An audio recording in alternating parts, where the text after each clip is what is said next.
Hello everyone, welcome to today's quantum space-time seminar. Today we are very happy to have Mark van Raamsdonk from University of British Columbia, and he's going to tell us about cosmology from vacuum physics. Over to you, Mark.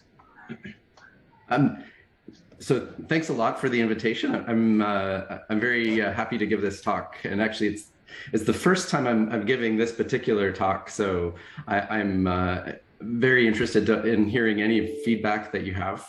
I wanted to ask if sort of the timing, it's an hour talk, and is it usually strict and people have to go off somewhere? No. So it's scheduled to be 1 hour. So from speaker's point of view, the speaker thinks it's 1 hour, but because usually there is a lot of back and forth, with the questions answers, and we are flexible in extending the time limit, certainly. So you don't have to worry about that.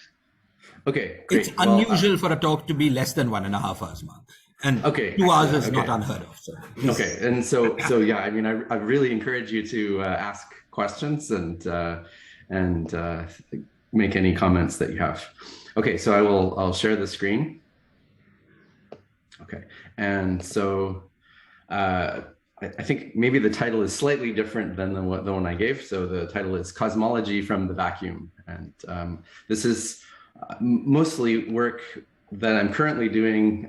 There'll be a paper soon with Brian Swingle, my student Peter Samidjita, and Stefano Antonini, who's Brian Swingle's student. And it relates to some work that I've been doing in the last couple of years, and going back to an earlier paper with Moshe Razali and Brian Swingle and students Cooper, Waddell, and Wakeham. Okay. So just, as an introduction, string theory has been very successful in answering various questions in quantum gravity and helping us understand quantum gravity better. Originally, with perturbative string theory, we understood a lot of things about high energy scattering.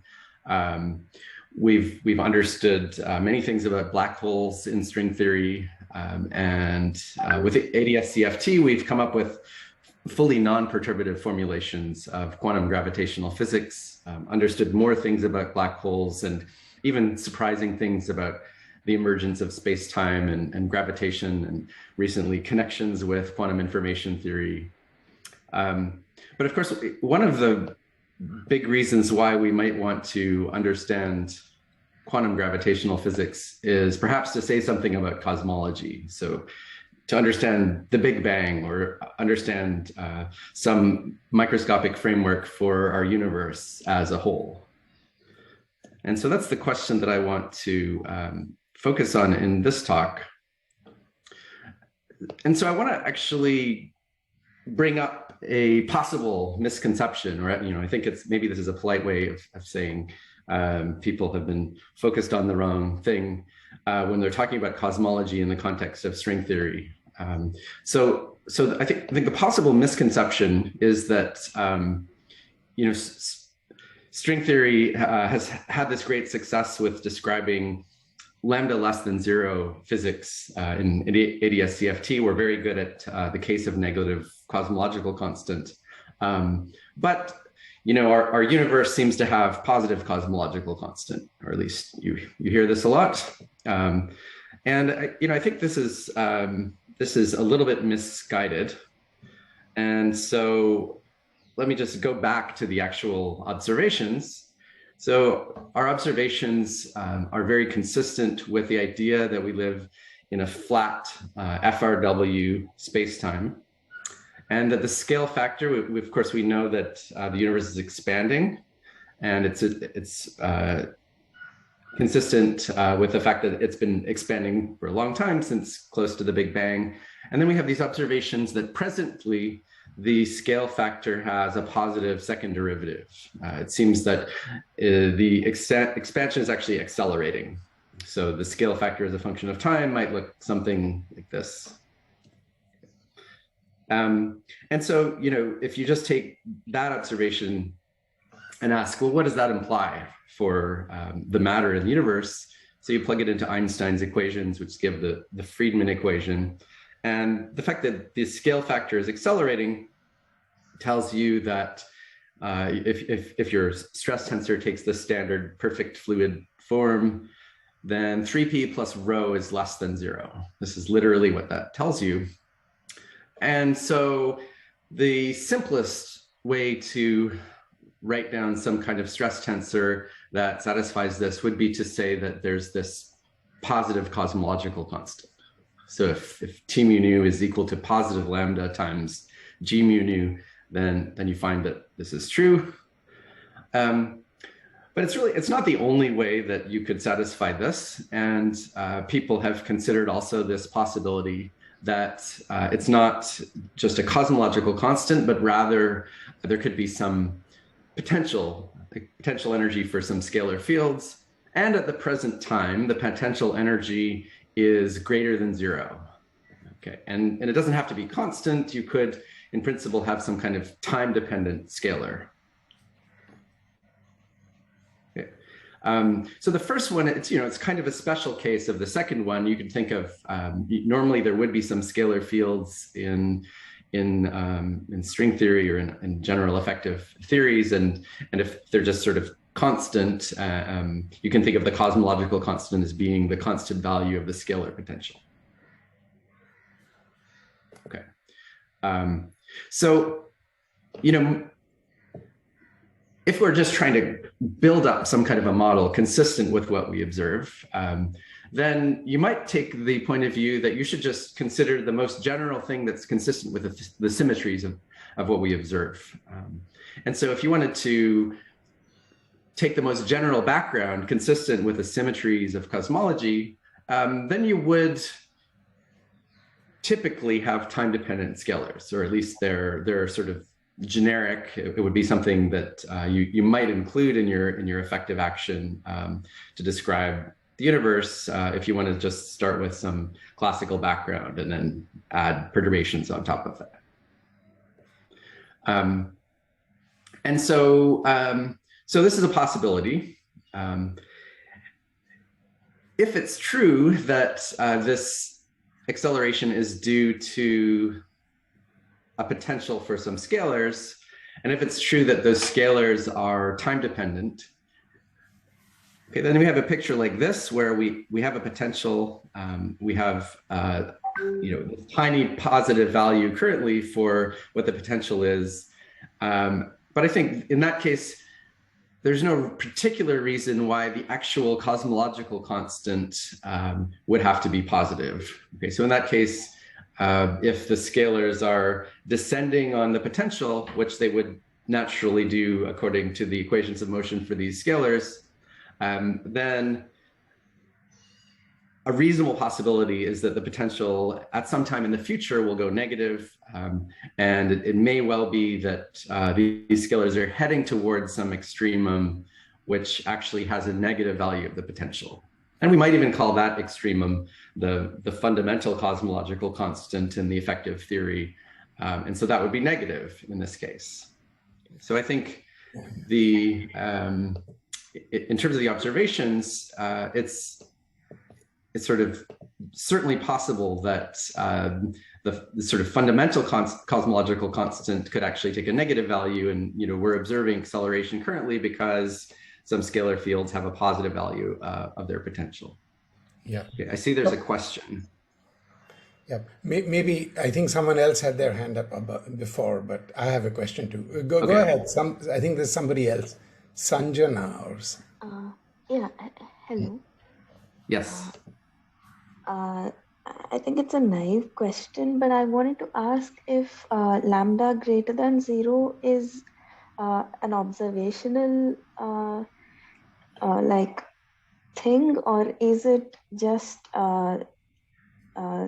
like something that you get from a theoretical description? Yeah, so this is what I'm in a sense trying to emphasize here is that the observational thing is that the a dot dot is greater than 0, that the scale factor has a positive second derivative. Having a positive cosmological constant is, in one way of looking at things, it's the simplest way of explaining that it's maybe the simplest possible stress energy tensor that you could write down. You just add a cosmological constant term to Einstein's equations, and then it has this effect. But it's not the only way to explain this. You could also have some scalar fields, models, sort of general kinds of effective theories might well have scalar fields. We have, at least one in the standard model, and possibly another involved in inflation if that happened. And so it's certainly not the only possibility. And I think considering the possibility that you just have a scalar potential with an energy that's currently positive is reasonable. You can build models that are consistent with observations if the potential is sufficiently flat. So a scalar field that's changing slow enough would be hard to distinguish from just a cosmological constant. Okay, so an experimentally observable quantity is the A double dot and not lambda. Yeah, I think that's right. So lambda is like a model parameter. Okay. Okay. Thank you. Thanks. Okay, and then another question. Yeah. So Mark, your point is well taken, but just to ask you, one of the reasons, as you know well, for being biased, and it is a bias towards the cosmological constant, is, as you said, with a quintessence or a scalar or set of scalars, they have to roll extremely slowly, right? Compared to any natural scale, whether it's the electroweak or SUSY breaking scale and so on. And so in a sense, but I agree, this is effective field theory intuition, which anyway is probably suspect for the cosmological constant. You have to tune the value of the potential and also its first and second derivatives and so on. So, it looks ugly, and at a practical level, in terms of trying to implement any kind of model building, also it gets extremely difficult. Are you going to have something to say about that? The fact that it's... Yes. Yeah. Okay. I think I'll have something to say about that. And so for now, I'll just say that the other possibility with lambda greater than 0, it also has this seemingly extreme fine-tuning of just the value of the cosmological constant. Yeah. And so what I'll say later is that it may be more natural to tune a small negative value of the cosmological, to have a small negative value. And I think there are scenarios where the derivatives are naturally small as well. But yeah, let's talk about it later. Okay, thank you. Okay. Mark, I also have a question. Yes, please. Yeah, are you thinking of this ADS vacuum as a stable or metastable? Meaning?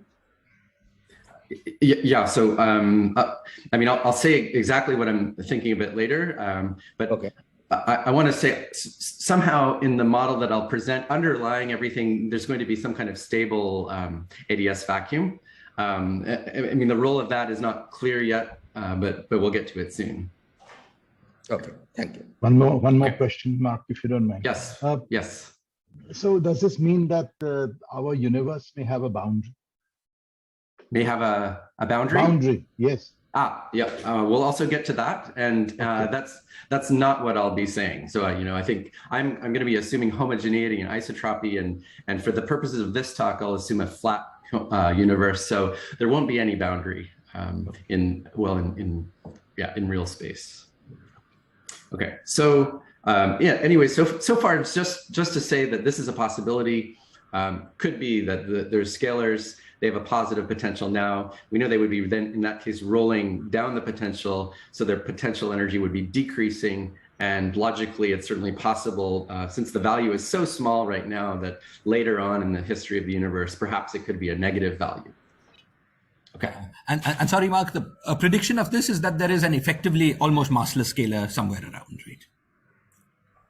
Because this potential is so flat.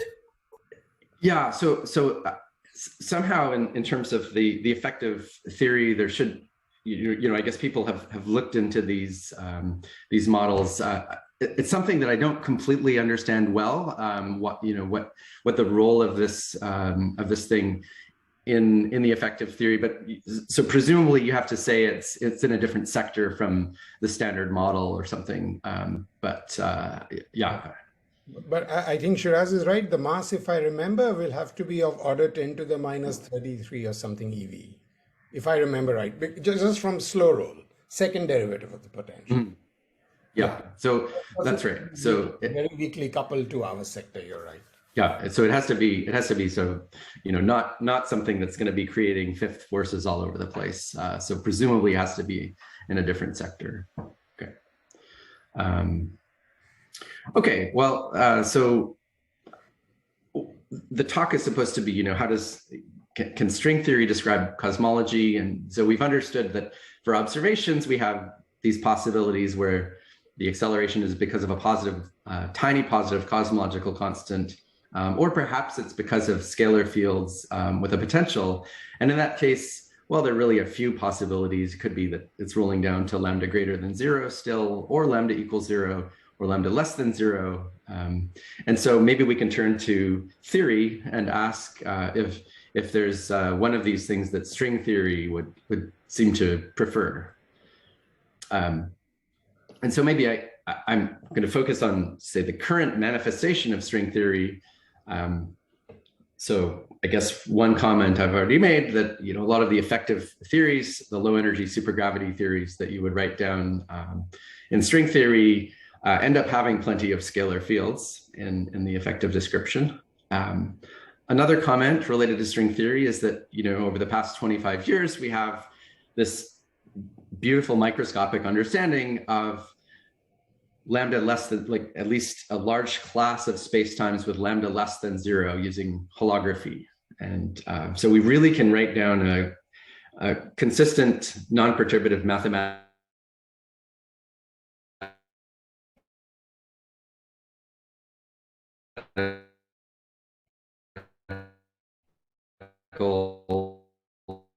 theory, particularly difficult even at the finding string vacua level. So even sort of arguing that there are metastable string vacua, it seems still somewhat controversial whether there are positive lambda vacua. And then in terms of having a microscopic description, something like ADS-CFT, people have thrown out various ideas, DSCFT, holographic cosmology, but I think none of them are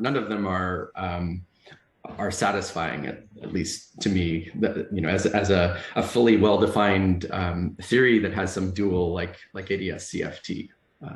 So to me, if I were looking at the current situation, I find it a little bit surprising that so much of the discussion in the last 25 years since we discovered the acceleration of the universe has focused on, or so much of the string theory discussion has focused on lambda greater than 0, and maybe so little has focused on the idea that, well, perhaps we could fit cosmology somehow into the lambda less than 0 scenario that we seem to understand a lot better, and that seems to be, in a much firmer footing mathematically.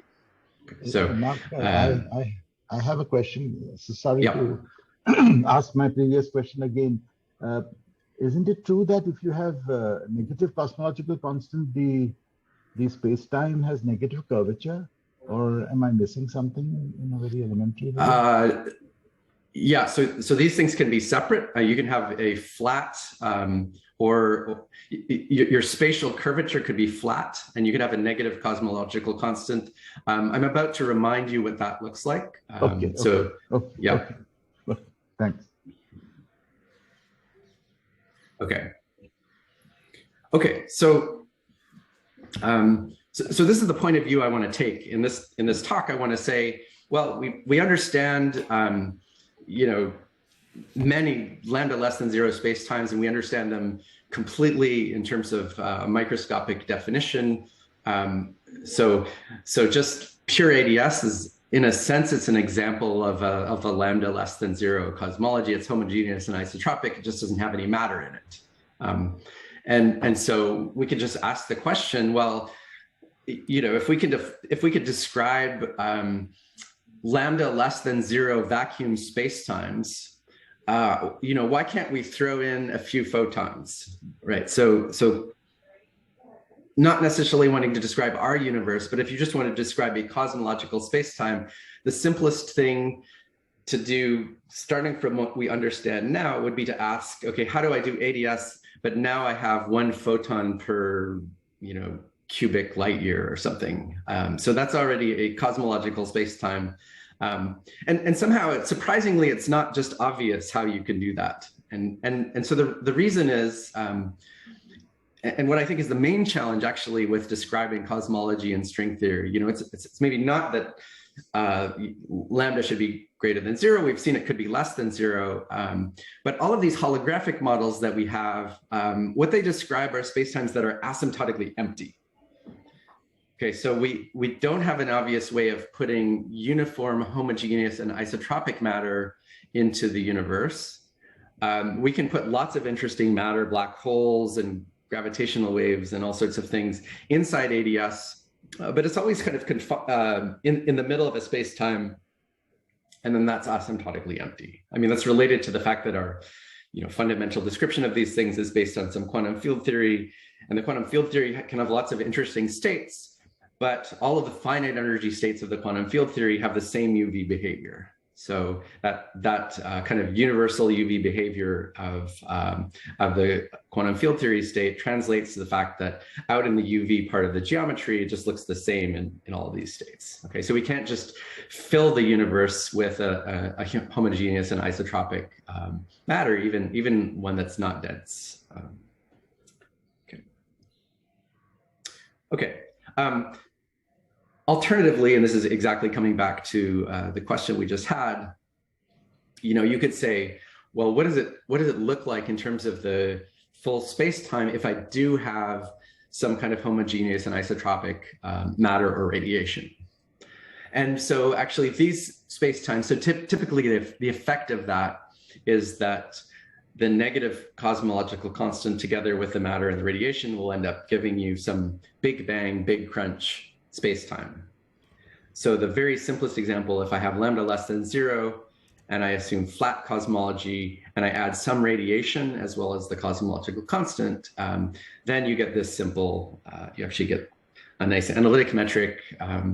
And so you see that at some initial time, you have a big bang, and it expands symmetrically and contracts, and you have a big crunch. And I believe that the thing on the right would be, if you want to know the Penrose diagram for that, then it's like this, with the crunch singularity, the bang singularity, and this would be some arbitrary point in the middle of the space-time.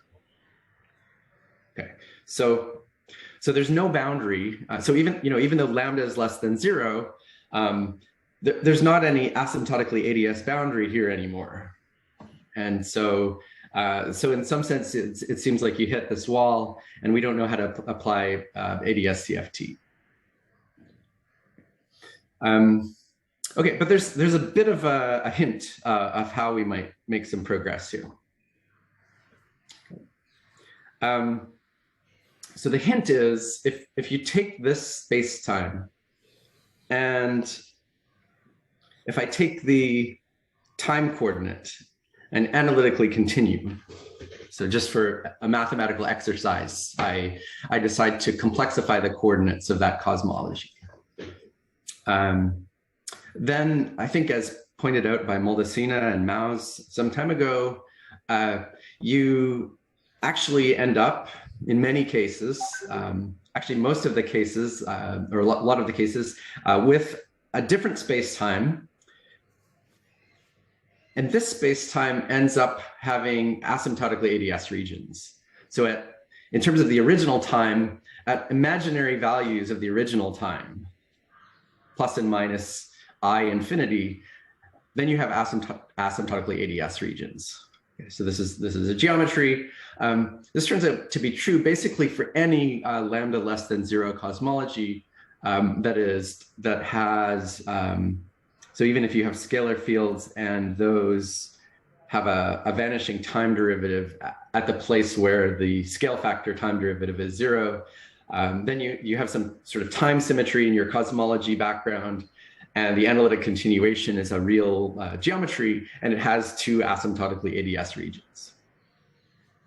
This is, sorry, Mark, so this is now Euclidean ADS, right? This is now a Euclidean Yeah, it's a Euclidean spacetime, which is asymptotically Euclidean ADS. That's right. And in the interior here, I mean, for this particular spacetime, there would still be some stress energy tensor, and it's not pure ADS anymore. I see. So you would also analytically continue, in some sense, the stress energy tensor, I guess, from the case above, huh? That's right. That's right.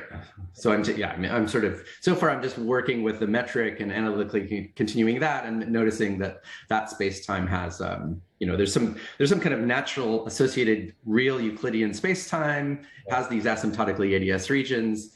And so the next question is, well, can we use this somehow? Sorry, Mark, the topology of this full Euclidean solution, is it once again a solid ball?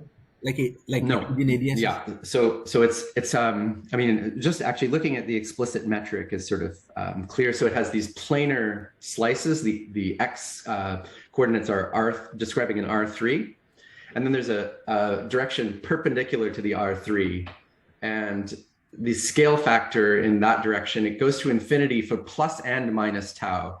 So it actually has two separate asymptotically ADS regions. And so later I'm going to be calling it a wormhole. So it's like a planar wormhole geometry, if you want. It takes two asymptotically ADS regions and then connects them somehow. In what sense is it asymptotically ADS? I'm seeing that it is asymptotically flat, because the time goes to infinity. You're just left with the x's, and the x coordinate space is just flat.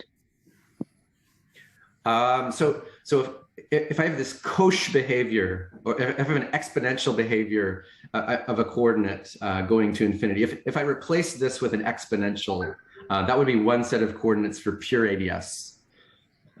So if I had e to the ht, that would just be pure ADS. If I had e to the minus ht, it would be pure ADS. I mean, I could change the coordinates to standard Poincare coordinates just by a redefinition of tau. So if you wanted, yeah.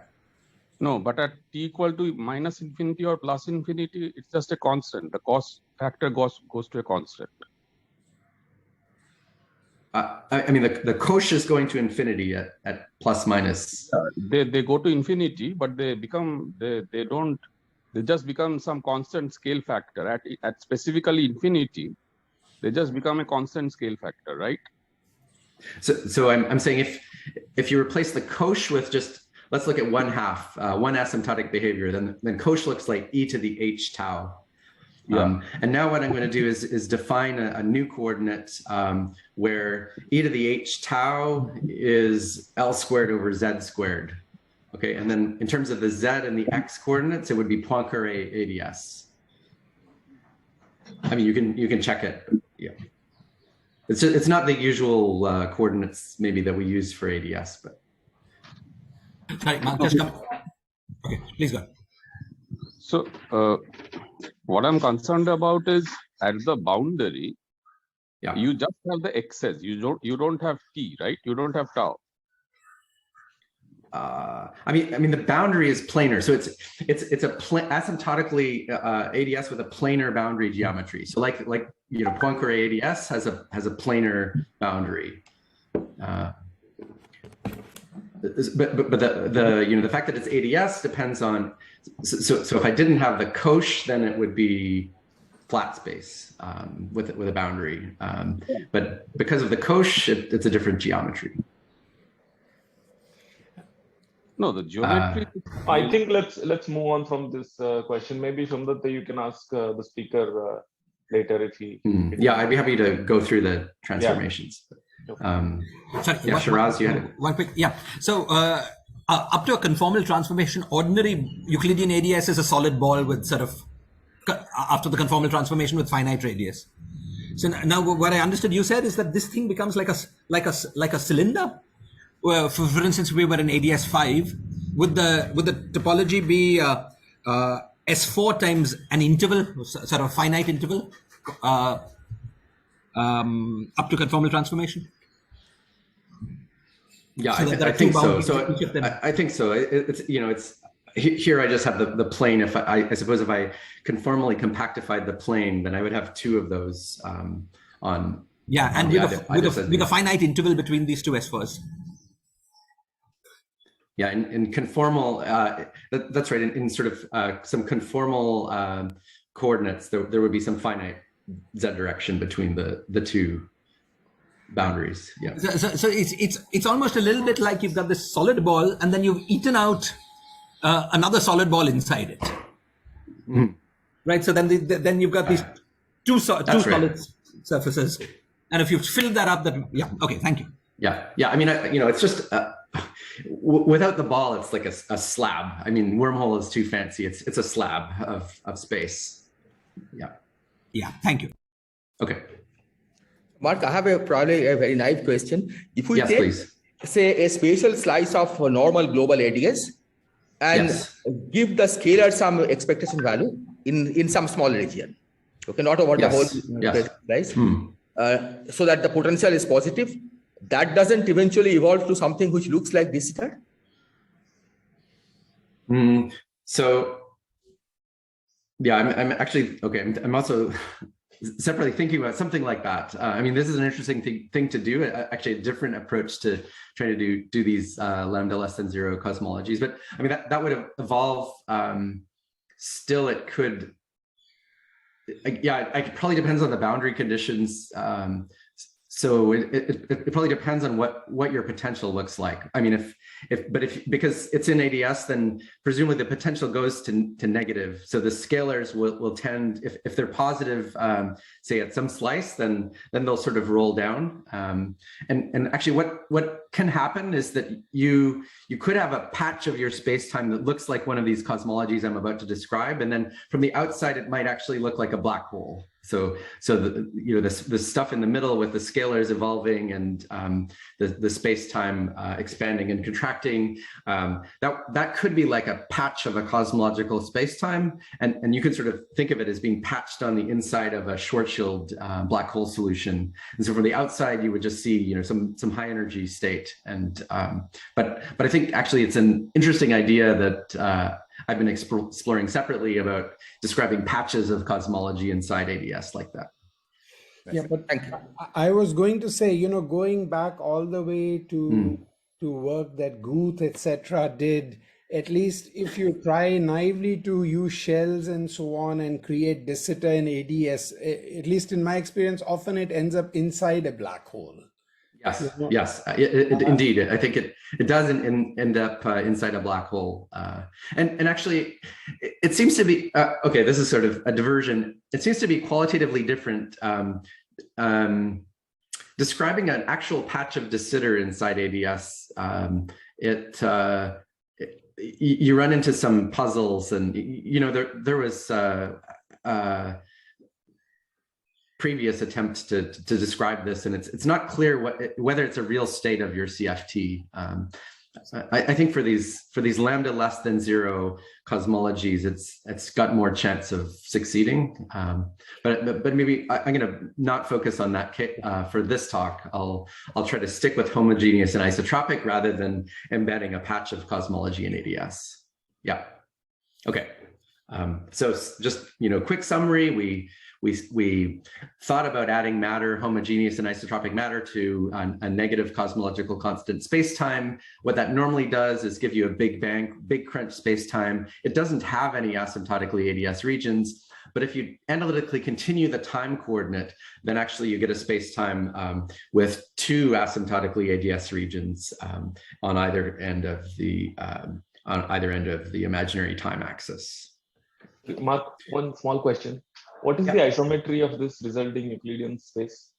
So it's got an R3 symmetry. So there's an R3. So translations and rotations in 3 dimensions, and then the time translation is broken. I see. Can one make it to look like the isometries of ADS? No, it's got less symmetry than ADS. Less symmetry. Okay. Yeah. So, sorry, Mark, the geometry below is Euclidean ADS, right? In suitable coordinates. Isn't that right? After the analytic continuation? Am I wrong? I think that's not right. I mean, of course, I could have made a typo or something. yeah, I think it's Euclidean ADS if it's just an exponential, but not if it's I see. this cosh. Okay, so it really has two separate asymptotically ADS boundaries. I see. Okay, and then very quickly, so just this space-time doesn't have constant negative curvature, is it? That's right. No, it's so indeed it's asymptotically it looks like pure ADS, but in the middle it's different. Okay, I'm sorry then. Thank you. Yeah, and it's because this cosmological space-time, definitely we put matter in there. It's more dense and then less dense and then more dense, and it sources the Einstein equation. Okay. Can I ask a brief question? Okay. Yes. Sorry. Yeah. Can you briefly explain what do you mean by radiation flat cosmology? I mean just the usual thing where we have empty space, and then we put some photons or other sort of radiation in there. But specifically, what I mean is in the Friedmann equation, you have to specify some kind of equation of state for your matter. And so what radiation means in the Friedmann equation is something whose energy density it decreases like the fourth power of the scale factor. So as the universe expands. Okay, so because it's being diluted and also redshifted. Okay, thanks. I mean, and this was just an example, sort of the simplest example. But now more generally, I could have matter, radiation, various kinds of equations of state. And typically I can make an argument that, again, you get a big bang, big crunch space-time. If it's time symmetric with the scalar derivatives vanishing at the middle point, then again, typically you get these asymptotically ADS regions. Okay, so it's actually pretty typical to have asymptotically to have this related Euclidean space-time, which is asymptotically ADS. Okay. Okay, so let me briefly remind you that in quantum field theory, so of course we're talking about gravitational physics, but in quantum field theory, Euclidean space-times and Euclidean quantum field theories often play an important role in our understanding of Lorentzian physics. So for example, the vacuum state of Lorentzian field theory in Minkowski space is in a sense naturally constructed by the associated Euclidean quantum field theory. If you have the associated Euclidean quantum field theory, then for example, any correlation functions on the Euclidean time equals 0 slice of the Euclidean field theory are equal to equal time correlation functions in the Lorentzian theory. Or you can think of, I'll say this later, but you can think of the path integral, Euclidean path integral, slicing that and using that to define a state of the Lorentzian field theory. And this is the vacuum state if I slice a Euclidean theory on Euclidean space.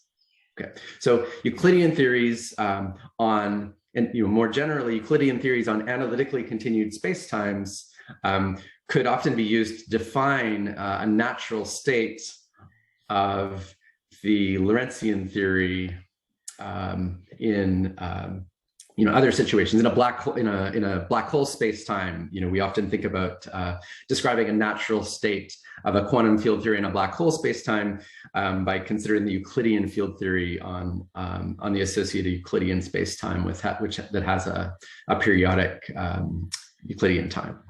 Okay, so that's sort of a standard role for Euclidean field theories in constructing states of Lorentzian field theories.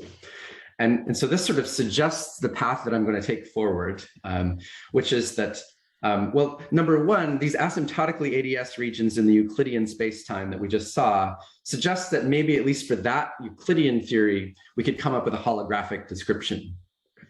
And the reason why we would want to do that is that I want to use that theory, if we can define it, I want to use that theory to, not only define some way of defining this cosmology, but actually to define a special state of this cosmology that we'll use and analyze. Okay, so I've become, in a sense, more ambitious. Before, I just wanted a microscopic description of some cosmological physics, and now I'm going to try to not only tell you what the theory is, but actually tell you there's some special state of that theory that's going to be associated with our cosmology.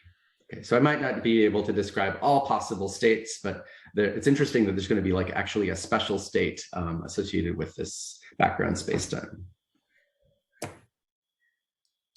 Okay, so the characters so far have been this cosmological spacetime, which I'm now making a little bit more general. So I'm not going to continue to assume radiation plus lambda. This is the general form of the metric for our cosmological spacetime. And for negative lambda, then typically, so I'm going to be assuming that you have a time reversal symmetric scale factor. And for negative lambda, the kinds of scale factors that you end up with, if you analytically continue that spacetime, you get this, what I'll call the Euclidean wormhole. But then actually, because we're doing flat cosmology, and we have these other isometry directions, we have these translation symmetries in the R3 directions, a nice thing that we could do is actually analytically continue again, and notice that there's a second Lorentzian spacetime that is naturally associated with this Euclidean one, just by now changing one of these x directions to be a time coordinate. So there's a third spacetime that will be important for us. Okay, so that we have these three different spacetimes, and the latter two, they both have asymptotically ADS regions. And so we're going to first try to figure out what would be the holographic description of these things. Okay. All right, so that's our next slide. Can I just ask a question, Mark? Sorry, it's a sort of naive type of question, but in the case of a black hole metric in Lorentzian space, if you analytically continue the time to Euclidean signature, then you essentially get a thermal state. Actually, it's that's a little different from what you said, right? I mean, it's not a state; it's a thermal. You just get a thermal partition function. I mean, in the case of the black hole, I mean, it does define a particular state of a quantum field theory on a black hole background. So, I mean, actually, you can. So, for example, the thermofield double state of a quantum field theory on a black hole background, you can understand as coming from an analytic continuation of a Euclidean theory. Yeah. Okay. And the second point is that you seem to be very merrily doing. Suppose you have a quantum gravity path integral. You are merrily doing analytic continuations in the sum over histories to go from positive to negative cosmological constant. In a sense, is that what you're trying to do? No. So I'm not analytically continuing. I mean, I'm not trying to go from positive to negative cosmological constant. I mean, so far, I'm just making an observation that there are these geometries, that our original geometry has some natural analytic continuations. What I'm going to do now is tell you that those geometries with the asymptotically ADS regions actually come out of some microscopic construction. And then I'm going to use that microscopic construction to suggest a microscopic construction for the cosmology. I see. Okay, so let's try to understand the microscopic physics of the right-hand spacetimes, and then we'll go back to the cosmology a little bit later. Mark? Yes? The Lorentzian geometry that you constructed in the third step, if you slice it at a given time, does it look like S2 times interval topologically? If I slice it at a given time, then it's, I mean, for me, it's R2 times an interval, but yeah, I guess if you wanted to, I mean, a spherical version of this would be like S2 times an interval. But yeah, I have just R2 times an interval. So again, it's a slab. It's a It's a slab of space, and then there's time. Yeah. Okay. So really just think of two boundaries, space, time in between, and then there's time. Yeah. Right. Okay. Okay. So if I want to describe that, it's easiest maybe for us to think in terms of the Lorentzian version of that space-time. Should be hopefully dual to some ordinary quantum mechanical theory. And so we notice there's two asymptotically ADS regions, as I mentioned. And this suggests that somehow the holographic description should involve two separate three-dimensional holographic CFTs. Okay, actually, let me remind you, so Maldacena and Maus, they were interested in describing these wormhole geometries in general, and pointed out, that also the two asymptotically ADS regions suggest a pair of CFTs involved in the dual, and then in the Euclidean version, they would be two Euclidean CFTs. And then there was this factorization puzzle where the geometry suggests that there should be non-trivial correlators between the two sides. And if I just have two Euclidean CFTs, then there wouldn't be any correlators. And so there was a suggestion, maybe you have an ensemble average. In the Lorentzian case, it's even a sharper puzzle. If I have two asymptotically ADS regions, it can't just be dual to a pair of non-interacting CFTs. This is a static space-time. And so you can actually go from one side to the other and back. And that indicates that whatever your microscopic description is, if it involves two 3D CFTs, they have to interact somehow. It can't just be the state and being entangled or anything like that. You could actually literally send a signal from one side to the other, and that should be true in the CFT as well. Okay. But it's a funny kind of it's not a local kind of interaction. So in the geometry, you have to go through the entire space-time to go from one side to the other.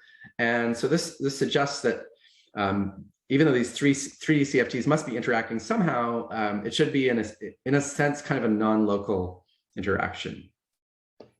Okay. And so the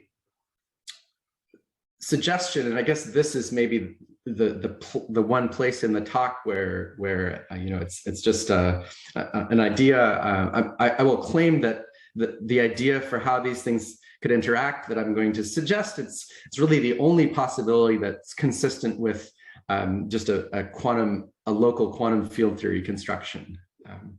So the idea is that if it can't be just a local interaction between two 3D theories, that would produce correlations that have singularities and don't look like the properties of the ADS space-time. The idea is that maybe actually the two CFTs are physically separated in the microscopic picture as well. Okay, so the asymptotically ADS boundaries are certainly physically separated. Maybe that's related to the fact that these two 3D CFTs, they're interacting somehow, but they're interacting via an auxiliary higher dimensional quantum field theory. Okay. So in the right-hand picture, what I'm trying to draw is the original 3D CFT, the second one, and then in between those, I've stretched a 4D quantum field theory. I'll assume for now it's a CFT. And then I've also sort of drawn the proposed dual for that thing, that if I didn't, on the left, if I didn't have any interaction, my two 3D CFTs would just be dual to two completely separate ADS4 spacetimes. We're trying to describe a spacetime that has two ADS4 asymptotic regions that are connected together. And my suggestion is that by coupling these two 3D CFTs somehow through the 4D one, that's the physics that leads to the bulk geometries connecting as well. Mark?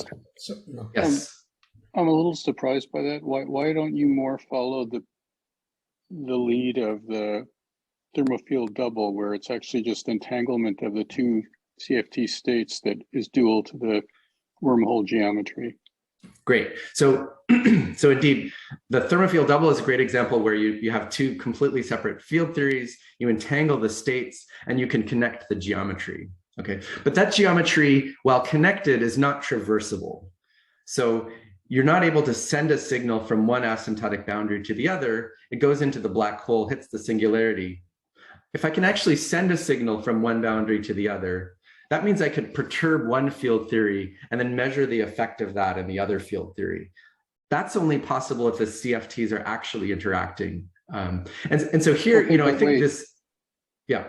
I'm a little bit, so, but the picture of the two CFTs is, I mean, you have a Euclidean spacetime here, so I'm not sure what traversing really means in Euclidean spacetime. Sorry, I decided to focus on the Lorentzian version of this. Okay, so because we had extra directions with isometries, I could just make an analytic continuation to now a Lorentzian wormhole. So this is a thing which has Minkowski R21 sections and a transverse direction. So it's really a traversable Lorentzian wormhole that I'm trying to describe here. So the statement is I take these two 3D CFTs and then they're coupled somehow in the microscopic picture. And I'm about to argue that I can understand that as the geometry, the asymptotically ADS geometry is actually being coupled to give some static traversable Lorentzian wormhole geometry. And, you know, so what about the causality? It's sort of a clash in the causality picture. Like in your Lorentzian wormhole, it looks like you could determine the future just by full conditions in the past, whereas in your two coupled CFTs, a full state would require specification on both CFTs. Can you explain what you mean by determining the future? So I've drawn a spatial is that slice picture of in this the upper wormhole. left supposed to be like a space-time diagram with time going up? Sorry, that's just that's a spatial slice of a static space-time. Oh, it's a static. Okay, I'm sorry. Evidently, I've really lost your thread at some point a little bit back. So I mean, let me not slow you down because. Okay. I mean, again, you know, there's not been much, just this cosmology. I analytically continued the time direction. That became a spatial direction between the two asymptotically ADS boundaries. And now I noticed I could do another analytic continuation, one of the, you know, directions that are symmetry directions. And then I could get this space-time whose spatial slice is this, and then we just have a time and it's a static space-time. Okay, now I'm with you, thank you. Okay, yeah, this is sort of important that, you know, there's the cosmology, and then mathematically related to that, there's this other static space-time, time-independent space-time, which is a traversable wormhole, if you want. Just a quick question, Mark. One question. Yeah. Is there order 1 over g Newton entanglement between the two sides? Or? So is there a quantum extreme? I mean, indeed. I mean, it's still true that, you know, when I introduce this interaction, so I'm going to introduce this interaction, I'm going to consider the vacuum state of the whole thing. And then I claim that the interaction results in a very large amount of entanglement between the two sides, between the two 3D CFTs. And that is reflected in the fact that the geometry connects up. I see, but I mean, you can actually find the quantum extremal surface. It's probably just the neck of the wormhole. Yeah, exactly. If I look at a large enough spatial region, including both sides, then it will connect. Got it. Yeah. Thank you. Mark, one question. Yes. So this kind of construction would result in CFT3 not having its own conserved stress tensor. Yeah. So you know, I'm about to say, I want you to think of the CFT4 as a very small perturbation so I want to think about these holographic, you know, large number of degrees of freedom. In fact, they'll have to be huge to describe a universe, CFTs. And then the CFT4, I want you to think of as a very small perturbation. So maybe not even a holographic theory, maybe some small n CFT. And so, so it will have certain effects, as you mentioned, things could leak off from the 3D CFT into the 4D CFT, but all of these are going to be suppressed by a very, very small parameter, which is going to be the ratio between the number of 4D degrees of freedom to the number of 3D degrees of freedom. Okay. Okay. So, if having said that, the reason I want this 4D theory to be just a small perturbation is I'm trying to describe 4D gravity, not 5D gravity. So if I made a holographic 4D CFT here, and it had similar numbers of degrees of freedom to these 3D CFTs, I would just get a 5D bulk space-time, and that's not what I want.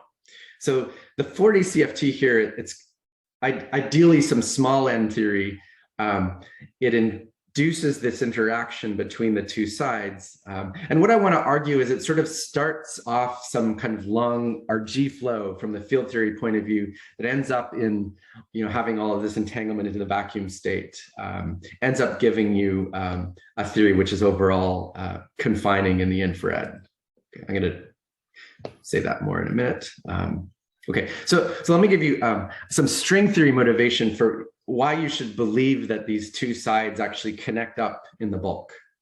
Okay. And so the kind of theory that I ended up with a 3D theories at the boundary of a 4D theory, this is in the general family of things where you could have lower dimensional defects or boundaries in a higher dimensional theory. Mm-hmm. And there have been many examples of people studying this kind of thing in string theory, in holography specifically. And so typically what it means when you have a holographic theory and you have some defects, then typically those are some kind of branes that go off into the bulk geometry. And in many cases, what people have studied, or what you could choose to do, is take a defect that corresponds to some kind of brane in your bulk geometry, and then you could take another defect with the opposite orientation, such that the brane in the bulk geometry is the corresponding anti-brane. And in this case, at least in many probe calculations where we have control, then the brane and the anti-brane configurations with just parallel brane, anti-brane, they may solve the equations, but they're generally unstable. And what wants to happen is that the branes want to join up in the bulk. So this is the kind of physics that I want to invoke here. Okay, so I want to start with some quantum field theory that now, this has a lot of degrees of freedom. So it's not like a probe brane in some higher dimensional geometry. This is like a geometrical 4-dimensional space-time. But in a sense, I still want to think of it as some kind of a brane. And the 4D CFT provides something like an ambient space-time for that to exist in, although it's perhaps not geometrical if this isn't a standard holographic theory. And then what I want to do, sort of more specifically than just have another CFT on the other side, I want to have the reversed orientation version of the first one.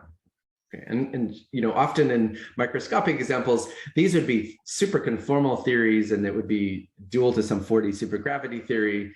And then I could couple in the 4D CFT. That might still be supersymmetric. But then when I couple in the other one, the idea is this would overall break supersymmetry. And so I want to choose examples like that, where I have the reversed orientation theories coupled together so that overall you break supersymmetry, so that the bulk interpretation is as some kind of a brane, like the one asymptotically ADS4 region I want to think of as a geometrical brane, and the other one as an anti-brane. And this 4D CFT, the idea would be that even if it's like very weakly coupling those two theories, that this brane and anti-brane would very much like to join up, and that the stable configuration is the one that I'm showing in the bottom. So there's a nice field theory characterization of this. If we ignore the holographic picture now, the field theory that I've defined has one compact direction, and then the rest is just 2 + 1 dimensional Minkowski space. So I've defined a 3-dimensional Lorentz invariant quantum field theory. And we could ask, what is the IR behavior of that field theory? You know, in the UV, it looks like 2 CFTs coupled together, but we could ask, what is the IR behavior of that field theory? And the idea would be that, well, this is a theory that in the infrared, it's just confining. So instead of those 2 geometries going infinitely into the bulk, you see them joining up. And so that means that there's some infrared end of the space-time. And so that would be consistent with confinement in the quantum field theory. Okay, so you start with this quantum field theory, it's confining. In terms of symmetries, there's also actually a characteristic symmetry breaking pattern when you have these branes and anti-branes joining up. And so if this 3D CFT has some global symmetry G, and then the other one also has that global symmetry, the picture of the branes joining up in the bulk. So this global symmetry kind of determines the gauge symmetry in the space-time, and because it connects up, and so there's really only one gauge field overall in the space-time, you end up with a symmetry breaking G cross G going to G. Okay, so that's the picture of the field theory physics. We start out with 2 CFTs. We turn on this coupling between them, and that induces some kind of RG flow that maybe, even though it's a small coupling in the UV, it ends up confining the theory and breaking symmetries. And so this is the sort of the field theory picture of this bulk description. So maybe I'll pause for questions there. So just so I get it, I mean, you had these 3 pictures. The last one, which is the one you were using, which had this Lorentzian continuation, had a bulk, I mean, the slab continued all the way through. But when you want to realize it through the brane and anti-brane, I'm thinking, I mean, this brane would be extending into the slab, right? Into the extra tau direction, right? Is that right? So the slab, okay, so the slab is the brane. Okay, the extra direction is your tau direction that you had drawn on your last picture. Is that right? Yeah, so let me just explain. I think the only thing we need to understand going forward, let's see. So if we have this picture here. Yeah. Okay, so that's the Lorentzian wormhole. Okay, I want to find a holographic description of that thing. Okay, and that holographic description is now this thing. Okay, so the holographic description, we've got these 2 3D theories. Yes. They're weakly coupled together by the 4D theory. Yes. And then the picture is that, you know, each of those 3D theories has this asymptotically, that each of those on their own would be dual to an asymptotically ADS4 geometry. Yes. And so we see those in the bottom picture going into the bulk and then eventually joining up. Oh, I see. I see. So this bottom picture is the manufactured ADS. That's right. So this is the geometry we're trying to construct. I mean, if it helps to visualize, you can think of the 4D CFT also as being holographic, as generating some 5D spacetime that fills in this bottom picture. But I don't really want there to be a 5D geometry. So I'm just kind of drawing the connected 4D geometry, and then it's dual to these 2 3D theories. And it's the vacuum state of this thing, and it's dual to a static geometry. Right. And that, sorry, I won't slow you down, but the tau direction running from one red slab to another in the top is your dashed green line, I think, going between the 2 boundaries. So the dashed green line is like the midpoint of this slab between the 2 asymptotically ADS. Okay. So my tau direction is going, here's tau equals infinity, which is the same as this 3D CFT. And then I go in here, and maybe this is tau equals 0 at the dotted line, and then tau equals minus infinity down here. Right. So I've kind of taken that spacetime and bent it around. Okay, thanks. Okay. Mark, is the is the stress tensor of each of the two CFTs individually conserved, or is only the total stress tensor conserved? Yeah. So I mean, approximately, okay. So precisely, I think there's just one stress tensor that's, exactly conserved. In the UV, it should be very close to, it should look like you have two separate stress tensors. So there'd be almost the original stress tensor in the 3D CFT is still almost a good operator, but it's now mixing with stuff in the 4D CFT a little bit. Similarly with the bottom one. But after the RG flow, I mean, in the geometry, are the two stress tensors separately conserved? I mean, okay, after the RG flow, I would say there's just one stress tensor in the IR. Great, and you can see this in the geometry as well. Namely, if you compute the Brown-York stress tensor and the two boundaries, they will not be independently conserved, right? Not even approximately. Yeah, I haven't thought about that specific calculation, but I guess that must be reflected in the geometry. Yeah, it's probably that stuff from one goes to the other and violates the conservation of the other, right? I mean, probably that's what's happening, because otherwise, I mean, you want for this to be consistent, you want the two things to be effectively strongly coupled. So in the IR, the stress tensors on both sides should be badly not conserved, right? Right. Okay, thank you. I mean, they're the same, in the IR, there aren't two sides, I guess. So in the IR, it's just right. But in the geometry, there are two sides, right? No, I mean the IR. Okay, sorry. The IR of the geometry is where the two sides join. Right. I mean, so you should think of the radial direction. Yeah. Sorry, I can.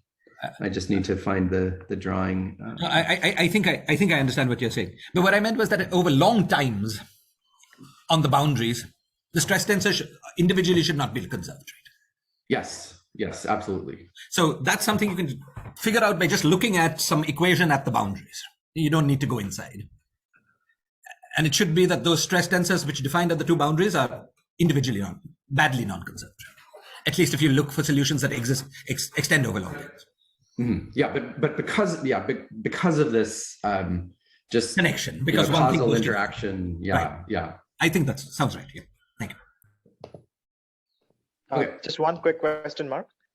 Yes. About the state of these. So this is a question about the state on these two 3D CFTs. Should I think of the state as also being constructed by like Euclidean time evolution with the 4D CFT going between in Euclidean time? I think this is my next slide, but. So, so this, the state here is just the vacuum state of this 3D quantum field theory. So I define, these are Lorentzian theories on Minkowski space, and now the 4D theories on Minkowski space times an interval, and there's some vacuum state for that whole theory, and so that's the state I'm talking about. Great. So the 4D CFT is also included in the vacuum path. Yeah, absolutely, right. Great. But so indeed, I could. Oh yeah. Sorry, as a follow-up, if the 4D CFT only has a small number of degrees of freedom, then I presume there's not a lot of entanglement between these two sides, right? In the vacuum. No, I think there is. I mean, the geometry. If what I'm saying is right, then there is a lot of entanglement. Okay. And I mean, I think the way that I would like to think about it is, similar to how you could make a small perturbation of some CFT, in a relevant direction. You have a long RG flow, and then the vacuum state is very different than it was, right? So even though it's a few degrees of freedom that are causing the interaction, you could end up with a very different IR picture, and that IR picture is going to have a lot of entanglement between the two sides. Okay, got it. Great. Thank you so much. Sorry, one quick one. In normal ADS, if we take some stuff from the bulk and throw it at the boundary, it goes and hits and bounces back. That doesn't, the stress tensor of the boundary is still conserved, right? So somehow the lack of conservation must have to do with the fact that presumably your boundary conditions near ADS are not quite normalizable boundary conditions, right? Because you've got this matter all over the space, right? This radiation that was filling up the space-time. So it's. I mean, here it's just vacuum. I mean, here it's vacuum. So we're analytically continued from. But wasn't the bulk solution solving an equation with a stress tensor? Yeah. Okay, but it's sort of Casimir energy. Yeah. I mean, it's a little bit strange. So it is a vacuum solution. To get this solution is important to include the vacuum energy, and so you have an important contribution from vacuum energy, and this is going to show up in the stress tensor I guess in the Einstein equations. In some like semi-classical Einstein equation, you would have a stress energy tensor term, but it's sort of like the vacuum expectation value of the stress energy tensor. I see. So it's a Casimir energy, that we're on a slab, right? So you would have this this kind of non-trivial energy that could back react in this case. So one way to think about what is supporting the solution is some kind of Casimir energy. I see. But the bulk equations that are being solved have a non-trivial stress tensor even near the boundary, right? All the way, even near the boundary. Yes. So if we did a Graham-Pfefferman expansion of the solution near the boundary, it would have significant deviations from ADS near the boundary. No, sorry. Not in the, it would still count as asymptotically ADS near these two boundaries. I mean, I think that energy is mostly important in the bulk of the space-time, and it will still. The metric does still fall, whatever components of the metric fall off fast enough to define asymptotically ADS. I mean, I think those conditions will still be satisfied. So as fast as it would fall off if you had a finite stress tensor in ordinary ADS, like 1 over. I think so. Oh, then I can't understand how each individual stress tensor is not conserved, because that's just a local equation. And let's see. You want it to be approximately conserved or not even approximately? I think badly non-conserved, because the two sides are interacting very strongly. But okay, I mean, the IR theory has one. The IR theory has one stress tensor, and there we're at scales which are sort of bigger than the scales that I'm showing in this geometry. Good. And so there it would make sense if you wanted to talk about that stress tensor to think about this direction between the two ADS4s as some kind of KK direction, and expand things in modes, and take the stress tensor would be like the zero mode or something that would integrate from one side to the other. So so there it's clearly just one thing. I mean, I think locally in the UV, it's still right. But suppose I just so there's some time scale. I was thinking if I just waited long enough on the two sides, I shouldn't find any quantity on one CFT that is conserved, right? Because there's over some time scale, these two things are interacting quite strongly. Are you saying that time scales are I think I think the bulk geometry is suggesting that stuff would bounce around for a long time. Like if you sent some radiation, the bulk geometry is suggesting that stuff would bounce around for a long time, maybe before what you're saying happens. So it's a special kind of field theory effect that I guess would be needed to explain that. So I'm understanding, I think, you better now, but the bulk geometry does suggest that something special is happening, and I think. Well, okay, so let's see. If you had energy bouncing around back and forth, I guess it would look like at sometimes it would be showing up more in one stress sensor, and sometimes it would be showing up more in the other. So what worries me is that the stress tensor, if you could say that about global ADS, and the stress tensor is just locally conserved always, right? The stuff going out here doesn't stop the local conservation of Right. I mean, it's just the Brown-York stress tensor conservation equation on the boundary, which is just... unless there's some violation of the ADS boundary conditions in some subleading way, which could suppress that. Sorry for disrupting. We can talk about this later. Yeah, it's a good question. I think probably I won't make a useful progress on answering your question now. So yeah, let's keep going. So, sorry, Mark, I'm really sorry to slow you down, but there's just something I haven't understood well enough. So let me ask, if you take any 3D CFT to begin with, then there could be a ADS4, which is dual to it. So now here, so to begin with, you could say, okay, I have two 3D CFTs and there's an ADS4 for each of them. Now they're coupled together, so there is also a tau direction. And the thing I haven't fully understood is when you then go ahead and geometrize, do you have the ADS4 and in addition a tau direction? Or no. So basically this, I mean, the tau direction is the radial direction of those original ADS4s. Yeah, that's what it seemed when to I me. coupled them together, I added a field theory direction, but this isn't really a geometry direction because this field theory, this 4D field theory is not a holographic theory. So that adding the 4D field theory, it doesn't really add another direction to the geometry unless that thing is also holographic. Yeah. So where on the top, where is your tau direction on the top? Just one, so I understand. The tau direction is not on the top. It's sort of the bulk radial direction associated with each of these 3D theories. Yeah. So I could just draw, I mean, I might just as well. No, I won't slow you down further. So you had the original picture of these two slabs drawn in red connected through the tau spatial direction in your last picture. And then you have an ADS4 which connects the two ends, and the tau direction isn't present then in the bottom picture. I should think of an additional tau direction or no? Yeah, so maybe I'll, okay. So Sorry. No, it's important to get the details here. So, I mean, I think the duality is sort of, maybe I'll just draw sort of a dotted connection. So the dotted connection is sort of this weak interaction between the two 3D CFTs.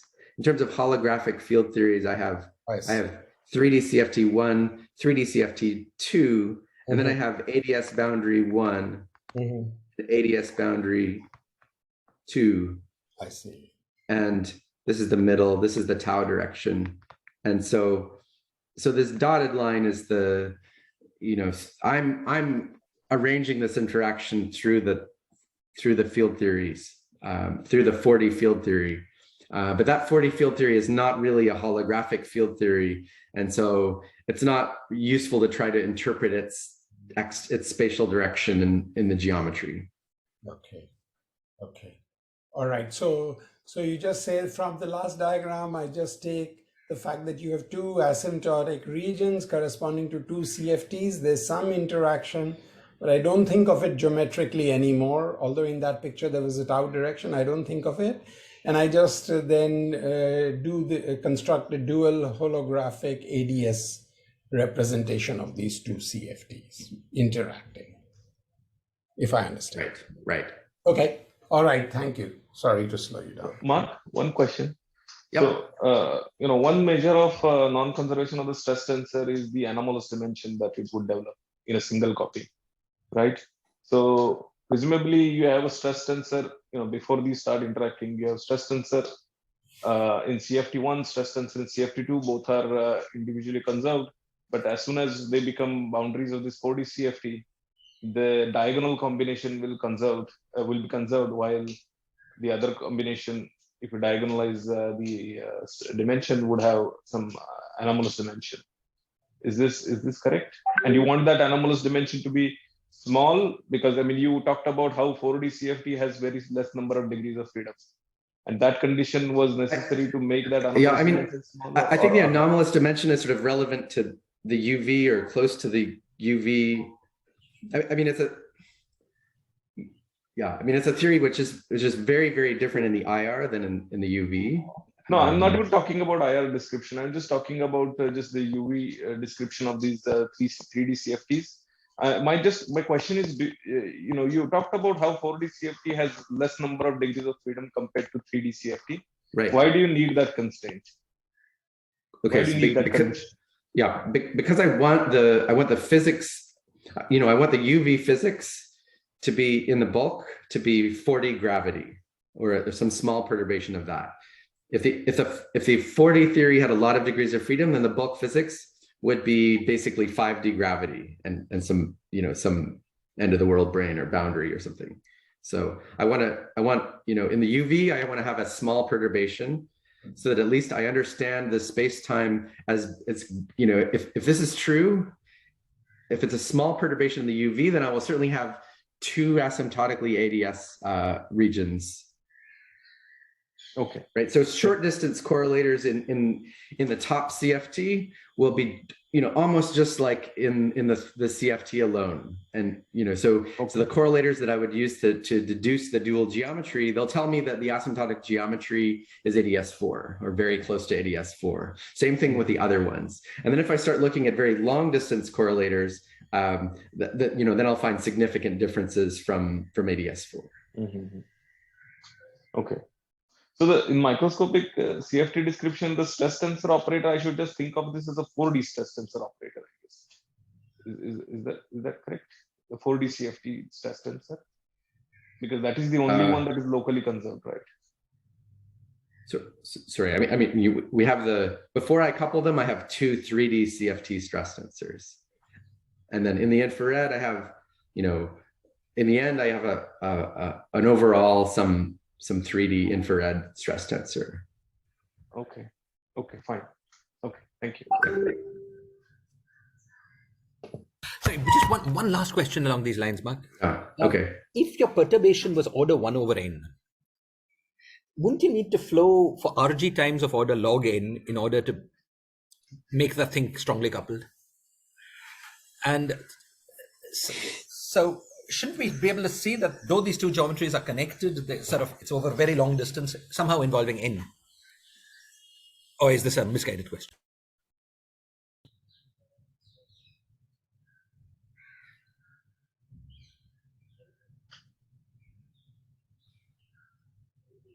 Let's see.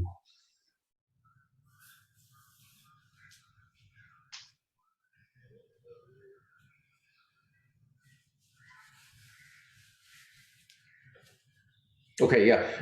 I'm not sure I completely understand the possibilities. Let's see.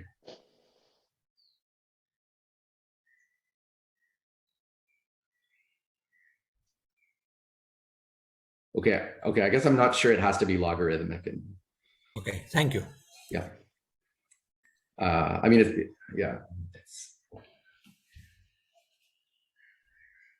From the bulk picture, it doesn't seem like that. Okay, so yeah, I guess I'm not sure it has to be logarithmic.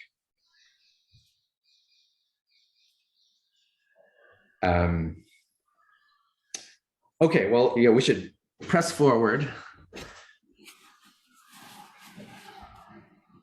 I think from here, let's try to assume that this holographic description of the Lorentzian wormhole is the correct one. So I'm going to make that assumption going forward. And so far we've said that the vacuum state of this coupled theory corresponds to this Lorentzian wormhole.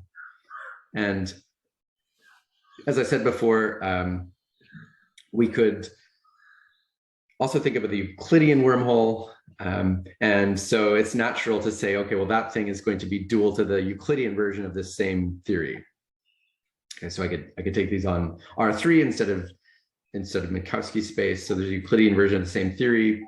That Euclidean theory, I would say, corresponds to the Euclidean wormhole, or this Euclidean wormhole would be the saddle point geometry for the gravitational path integral dual to this field theory path integral. if I wanted to go, understand somehow more precisely the relation between the Euclidean picture and the Lorentzian picture, so then we can go back to this slicing construction that I talked about before, where you take the path integral that defines the Euclidean theory, you can slice it on this surface A, okay, and the sliced path integral defines the vacuum state of the top theory.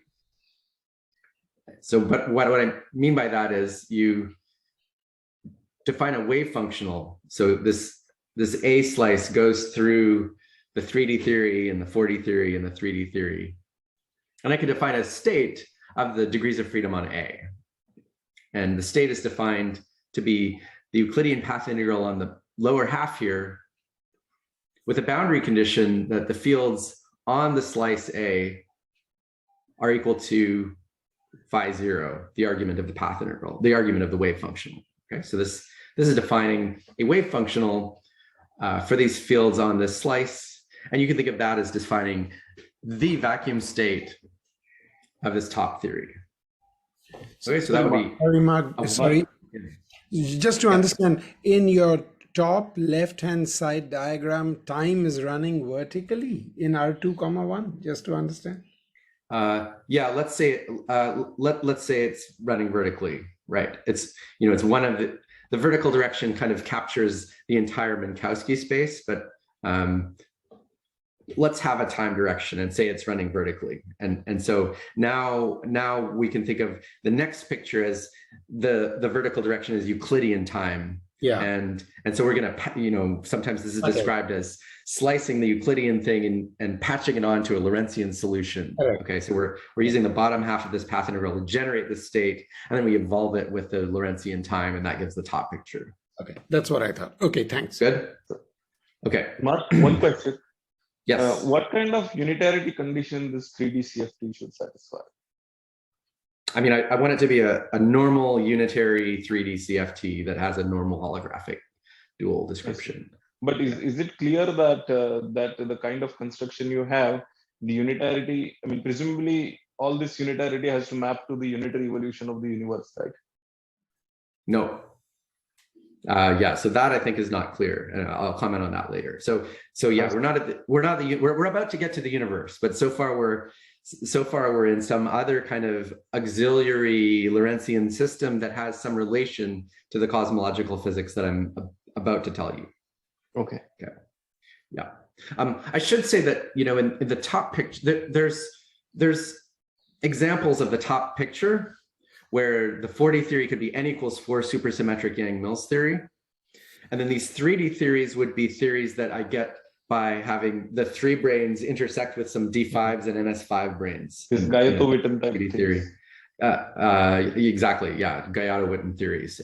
So there are examples where at least the 3D and the 4D theory are totally understood, and even the supergravity theory describing one intersection. No, I mean, is totally yeah, this construction by itself, I kind of got it, but because the motivation came from this other cosmological side, so that's, I mean, if there is a unitarity condition that you want to impose here, I thought that would also come from that unitary evolution.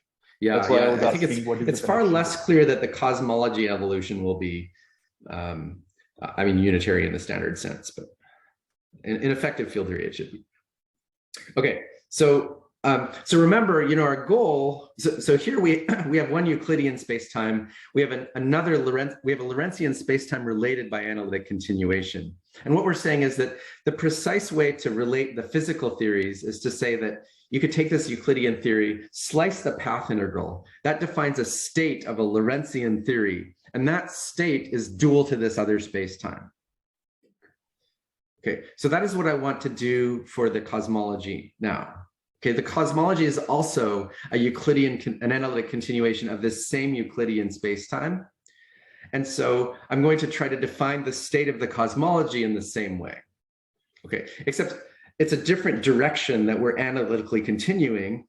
And so I need to slice the Euclidean path integral in a different way.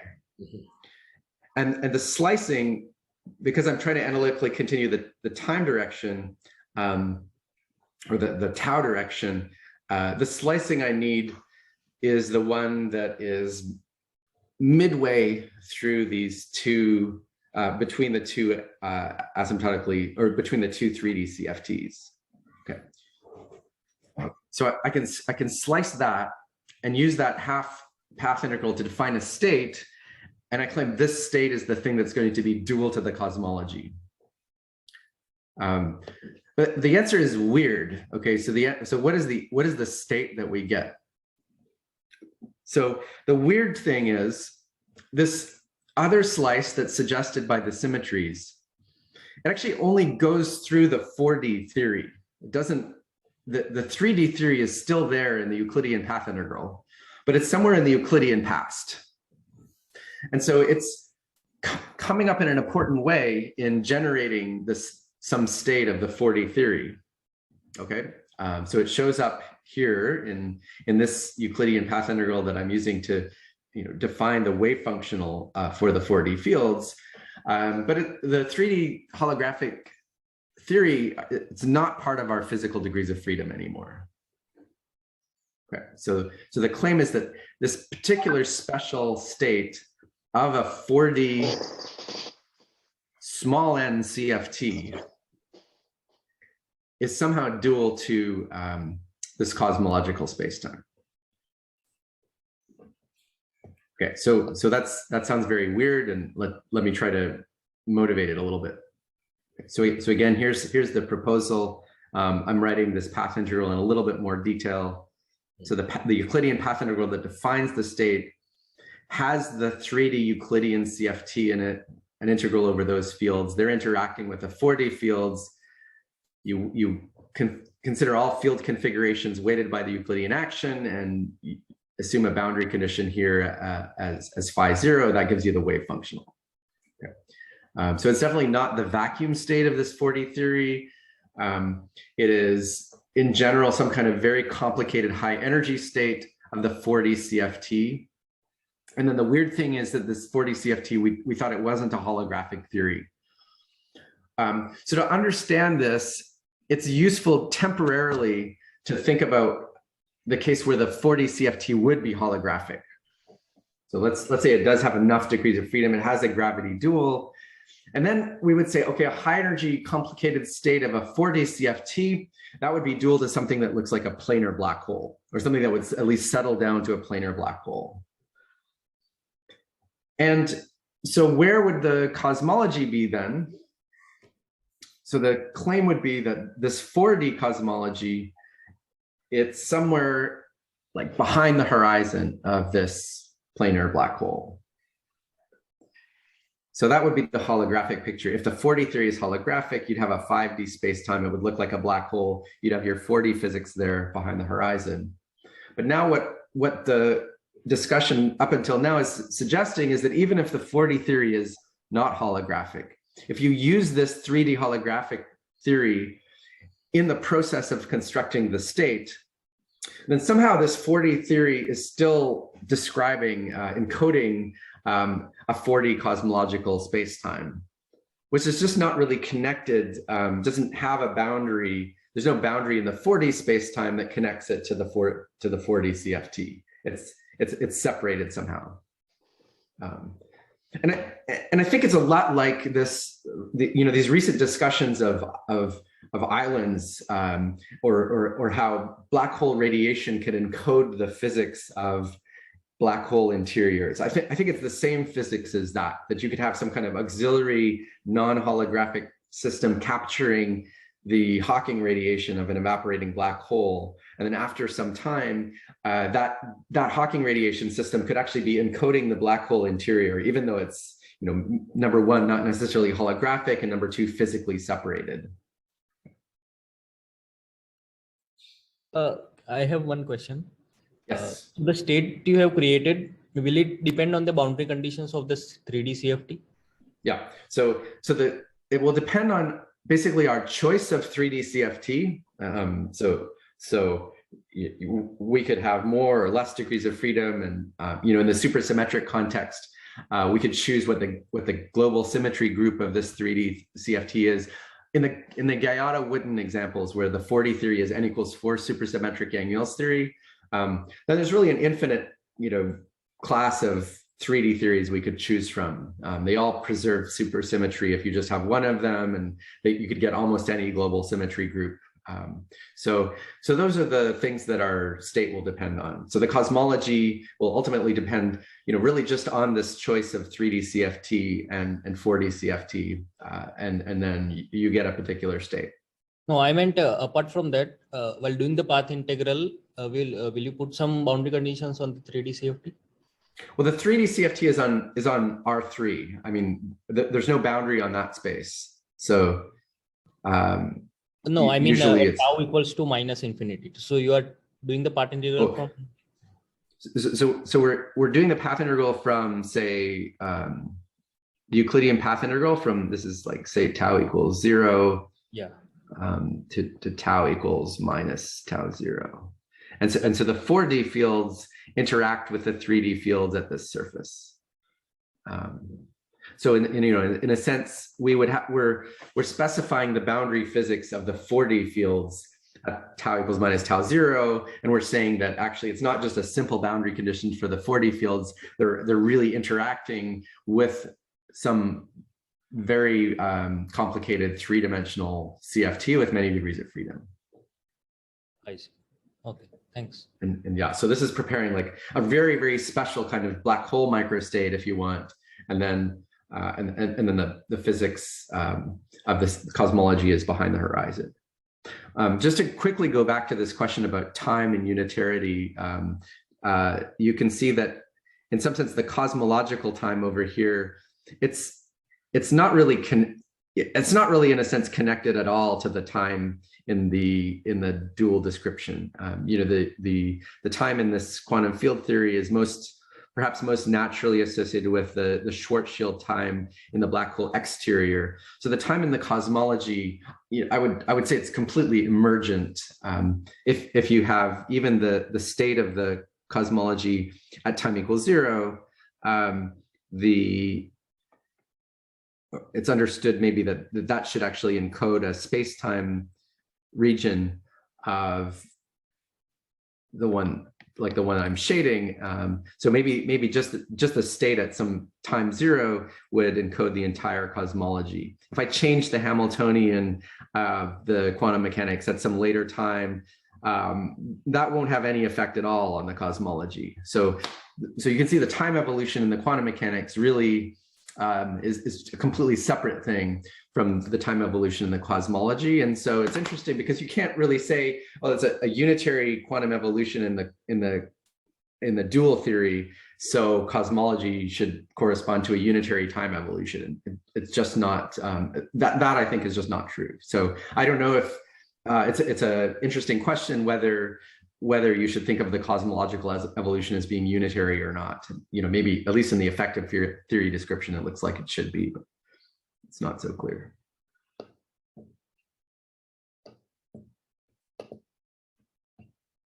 Let me erase.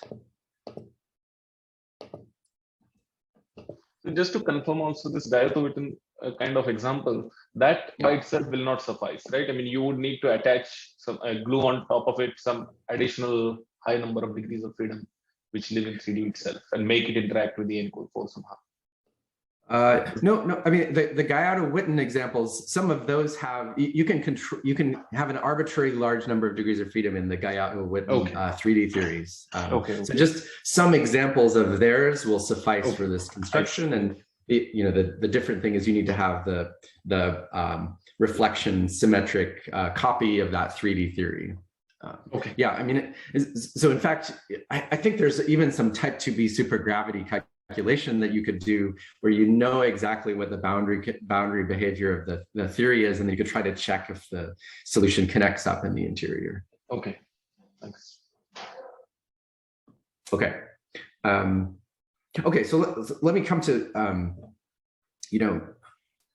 extracting cosmological observables.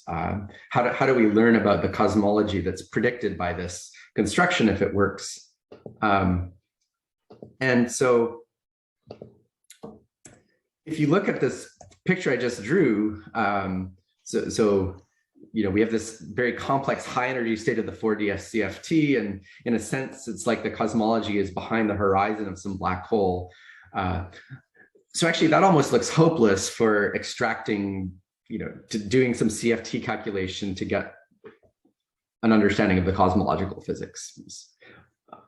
Understanding local physics behind a black hole horizon is, about the most complicated thing that we can imagine in ADS CFT. It's even been argued to be like computationally complex by there were these papers about Python's lunches, and I think this is an example where you have a Python's lunch. So so it looks kind of unpleasant, and maybe you have this microscopic description, but you can't actually learn anything about it.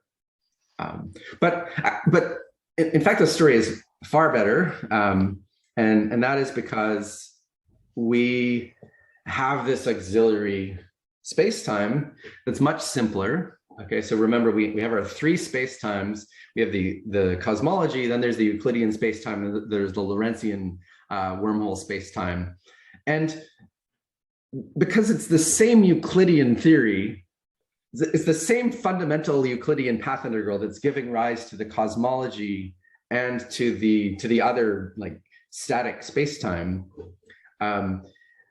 The observables for this cosmology should be related to observables in the other space-time. So we already kind of used this for, this was our motivation. We said that the scale factor in the cosmology, if you analytically continue it, becomes a scale factor in this other space-time. Okay. But this is, more generally true. Remember, if I have a quantum field theory on Minkowski space in the vacuum state, and I want to look, at least for a large class of observables like equal time correlators, you can basically just read them off from the Euclidean picture. Okay, and in our case, so the claim would be that observables in the cosmology, they're going to be the same as some observables in this Euclidean space-time defined by the Euclidean CFT, or equivalently, they're going to be the same as some observables in this Lorentzian wormhole space-time that is just dual to the vacuum state of this strange coupled pair of CFTs. Okay. And so if I could understand, say the scale factor, just the basic background geometry dual to the vacuum state of the two 3D theories, well, then I just analytically continue that, and I get the scale factor in the cosmology. If I can understand, say, a correlation function between observables, say in the middle of the wormhole, then I can analytically continue that and understand the correlation function of observables in the cosmology. And many of our observables, if we're looking at the CMB, basically just knowledge of the 2-point function of the electromagnetic stress energy tensor, or higher point functions, if you want to look at non-Gaussianities, that's where you can find the information about the cosmology. Okay, so in this setup, I think you actually have a relatively simple way to get at cosmological observables based on the microscopic description. So this is my attempt to draw all these pictures at once. So we have this cosmology, but then you have sort of an analytically continued space-time that in a sense connects at this time symmetric surface. And so there's kind of a remarkable consequence, which is that one of the things that seems difficult about cosmology is that you have to understand physics in the very early universe, and things were strongly curved. Maybe you need quantum gravity. The most accepted picture now is that we need to understand some details of inflation and some inflationary potential and reheating and all this messy physics that is essentially impossible to observe directly. Okay, I guess if this scenario that I'm describing is correct, then the late time cosmological observables that we see, they should be something that you could extract from just the observables in this vacuum wormhole geometry. And in the wormhole geometry, the the curvature is largest at the middle. So it's actually even less curved than our anywhere in our universe.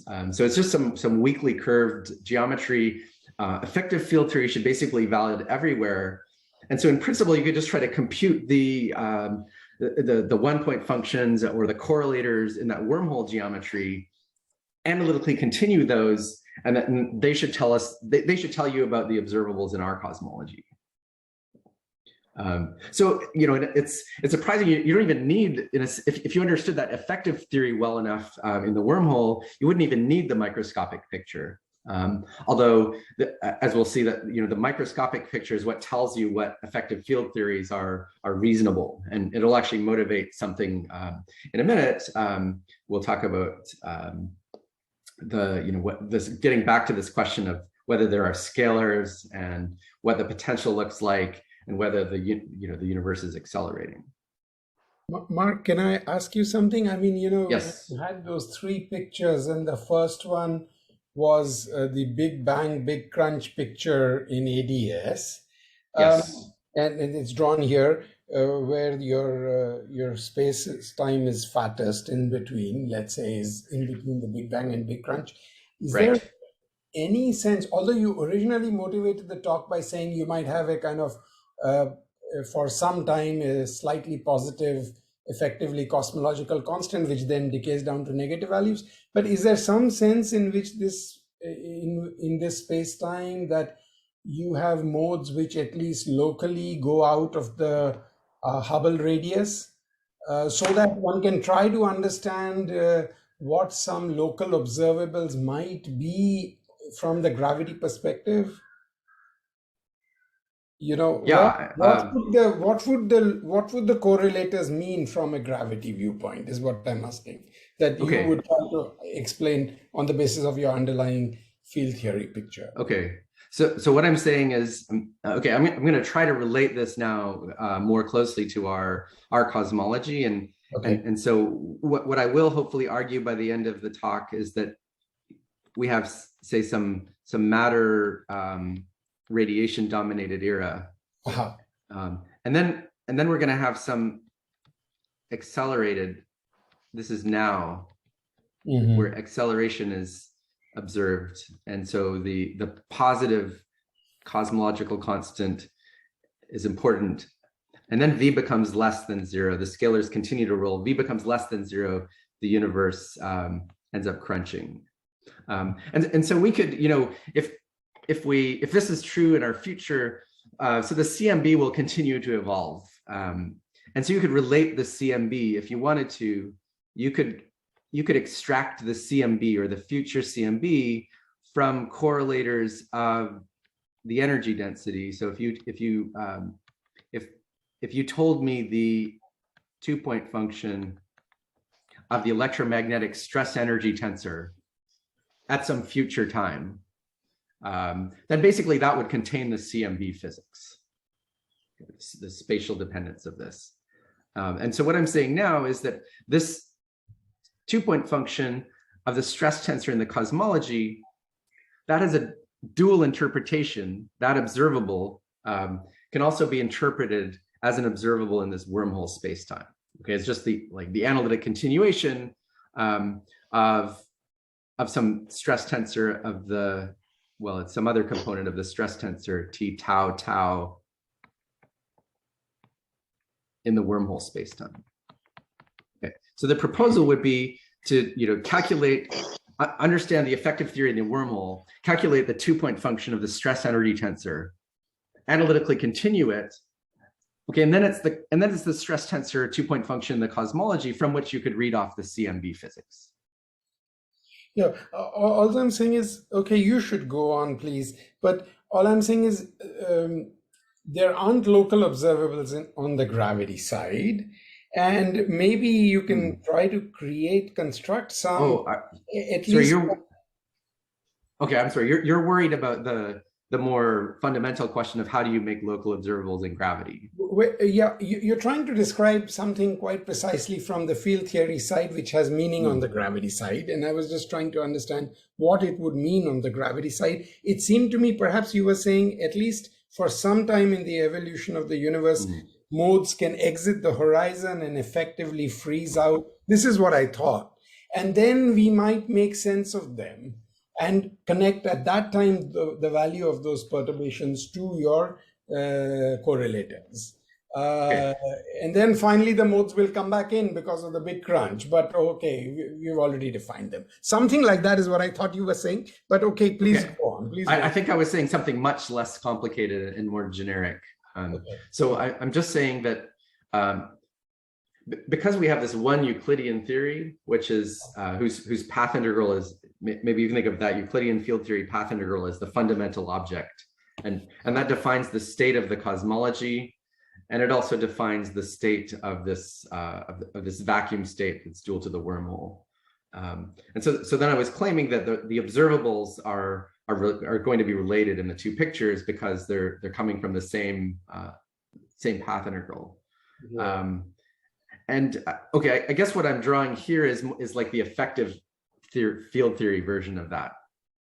So maybe I'm, in cosmology, we mostly think that you could just do like effective field theory should be fine.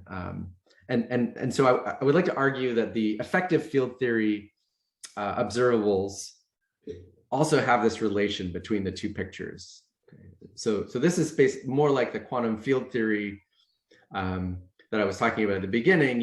If we were just doing quantum field theory, if I did a Euclidean quantum field theory on this Euclidean wormhole background, I could use that to define a state of a quantum field theory on the cosmological background. Okay. And I could also use that to define a state of a quantum field theory on the Lorentzian wormhole background. Okay. So what I'm saying is that, in that case, which is my picture of the perturbations in cosmology, it's just like we're doing field theory on top of this background that's been determined. So because this Euclidean field theory on the Euclidean wormhole, we're just analytically continuing those observables either to the cosmology or to the Lorentzian wormhole, then standard field theory observables in the cosmological spacetime, I claim, are related by analytic continuation to standard field theory observables in the wormhole spacetime. Okay, and then you could pick whatever you want to ask about. So I was just suggesting that we look at the stress tensor correlation functions in the cosmology, and I claimed that would be related to some stress tensor correlation functions in the static wormhole spacetime. So I don't want to get too detailed yet about horizons and everything. Okay. Yeah. Go ahead. Sorry. Okay.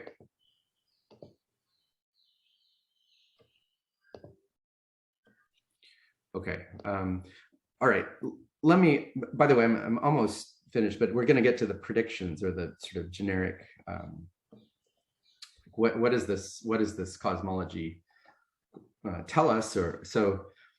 In a sense, we've just built in planar or Euclidean R3 symmetry into the model. That was a basic part of our setup, and so we're just kind of guaranteed to get physics that's homogeneous, isotropic, also flat by construction. In terms of like standard problems of cosmology, I don't think there's not really a flatness problem because we just assumed a symmetry. And similarly, the standard horizon problem where you have homogeneity even in regions of the space-time that weren't ever in causal contact. Again, this just sort of follows from symmetry. What's actually more interesting is that we can also, one of the things that inflation tries to explain is why we see correlations between regions of the universe that never seem to have been in causal contact. And in this picture, it's quite natural to have those correlations because the correlators in the cosmology, say at this future time symmetric slice, those correlators are actually just equal to vacuum correlators in the wormhole. the wormhole geometry is this static space-time that's been existing for all times. And it naturally has correlators at all scales. So in the dual field theory, there's correlations at all scales. And so this sort of special state that's being produced by our Euclidean path integral, it will have these correlations that we observe, or not necessarily exactly the same as we observe, but it can have correlations over these large distance scales. So it seems like in this framework, you don't actually need inflation to solve some of the puzzles, or many of the puzzles that inflation is usually taken to solve. And if you were to compute perturbations, cosmological perturbations in this model, then the simplest thing you would do is just compute correlators in the wormhole, analytically continue them, and you wouldn't really need ever to talk about the physics near the Big Bang or understand anything about some inflationary potential. I mean, maybe that is like a dual description. Maybe that's what happened early in the cosmological space-time. But we have this other description, which is in a sense much simpler because it's never strongly curved, and you don't have all this physics that's much different than our physics today. Okay. So the model, because it's lambda less than 0, all of these spacetimes that we get out of this framework are going to crunch eventually, and they'll actually have a time symmetric background geometry. Okay, but the last thing I want to explain to you is that before that crunching, it's actually generic, I think, to have some accelerating phase. Okay. And so let's talk about the scalar fields that we have in this framework. Okay, so starting with one of these 3D CFTs, so that's basically our starting point. We have to choose that. And what I have in mind is choosing one of these 3D CFTs so that we want the cosmological constant, or the negative value of lambda. I'm going to take that to be extremely small. So somehow the fact that our universe is so much larger than the Planck scale, this is going to be explained just by choosing a microscopic theory that has a really large number of degrees of freedom. Okay, so this is kind of sensible. We could just do this. There are lots of examples of CFTs where we could have as many degrees of freedom as we want. There are even examples now that people have constructed, McAllister and others at least claim to have constructed string theory backgrounds where you have a supersymmetric ADS4 vacuum with small extra dimensions and just a cosmological constant whose magnitude could be even smaller than what we observe. So that's kind of the starting point. And then we could ask, in this background, what does the scalar potential look like in our effective theory? Okay, and so these effective theories typically have scalars, right? And you remember they correspond to scalar operators in the CFT, and so the operator of, if we have an operator of some dimension in the CFT, then there's some simple relation between this dimension and this, okay, and this quantity, like the mass in ADS units. Okay, this is going to go back to Sandeep's question. So we choose the CFT so that LADS is much, much larger than the Planck scale. Okay, but then we have scalars in the bulk, and then their potential. Well, if you ask how big are the derivatives of the potential for these scalars? So if you have an operator in the CFT which is of ordinary sort of small dimension, marginal or relevant or slightly irrelevant, then its mass is typically going to be of ADS scale. So the derivatives of the potential, if you have a really small cosmological constant, the derivatives are also going to be small. And in particular, the interesting set of operators for us are going to be these relevant operators in the CFT. Okay, so I'll remind you that a relevant operator in the CFT corresponds to a scalar with a mass squared less than 0. Okay, or it could be marginally relevant, in which case it's massless, and then the potential sort of turns downward. Okay. And so if we want to think about kind of fairly generic physics of this class of models, so I said, well, let's start with a CFT, but maybe a little bit more generic. If we're working with the same effective field theory in the bulk, would be to think about like all the possible RG flows starting from that CFT. Okay, so instead of just considering solutions of this effective field theory where we set the scalars to 0, we could consider more generically solutions where the scalars corresponding to relevant operators are allowed to be turned on. Okay, maybe when you couple to the second CFT, that might even trigger these RG flows. And so it's quite generic to actually have some scalar fields, which would be a function of this tau coordinate. Okay, what is the effect of that? Okay, and so let's draw the have a general question. Yeah. I mean, if this ADS had been a supersymmetric ADS, do you expect that our universe would have approximate supersymmetry? Okay, yeah, this is a good question. So I'm going to answer this in just a second. So basically, well, I'll answer it now. So basically, what I think is that this in this region of the wormhole geometry in the asymptotically ADS regions, I think this region will have basically approximate supersymmetry. I'm going to say that as you go away from that region, we're about to talk about how the scalars, I'm going to say that there'll be a flow of these scalar fields.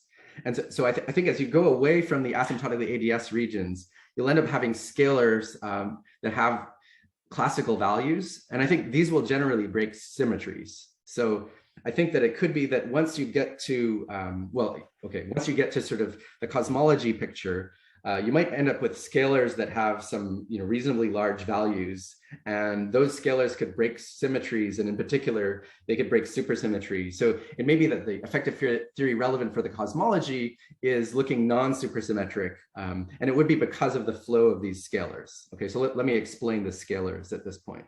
I see. So you are saying it will be non-supersymmetric, but nevertheless, the energy density will be still very low because you have to keep the cosmological constant low, right?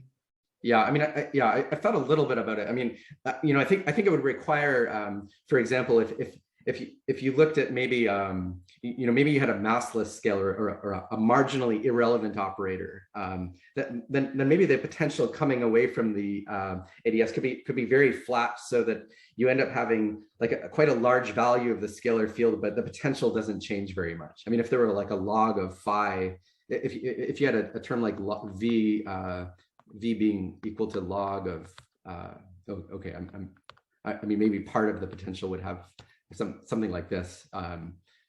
You could imagine a potential where the scalar could change quite a bit, and the potential might change not very much.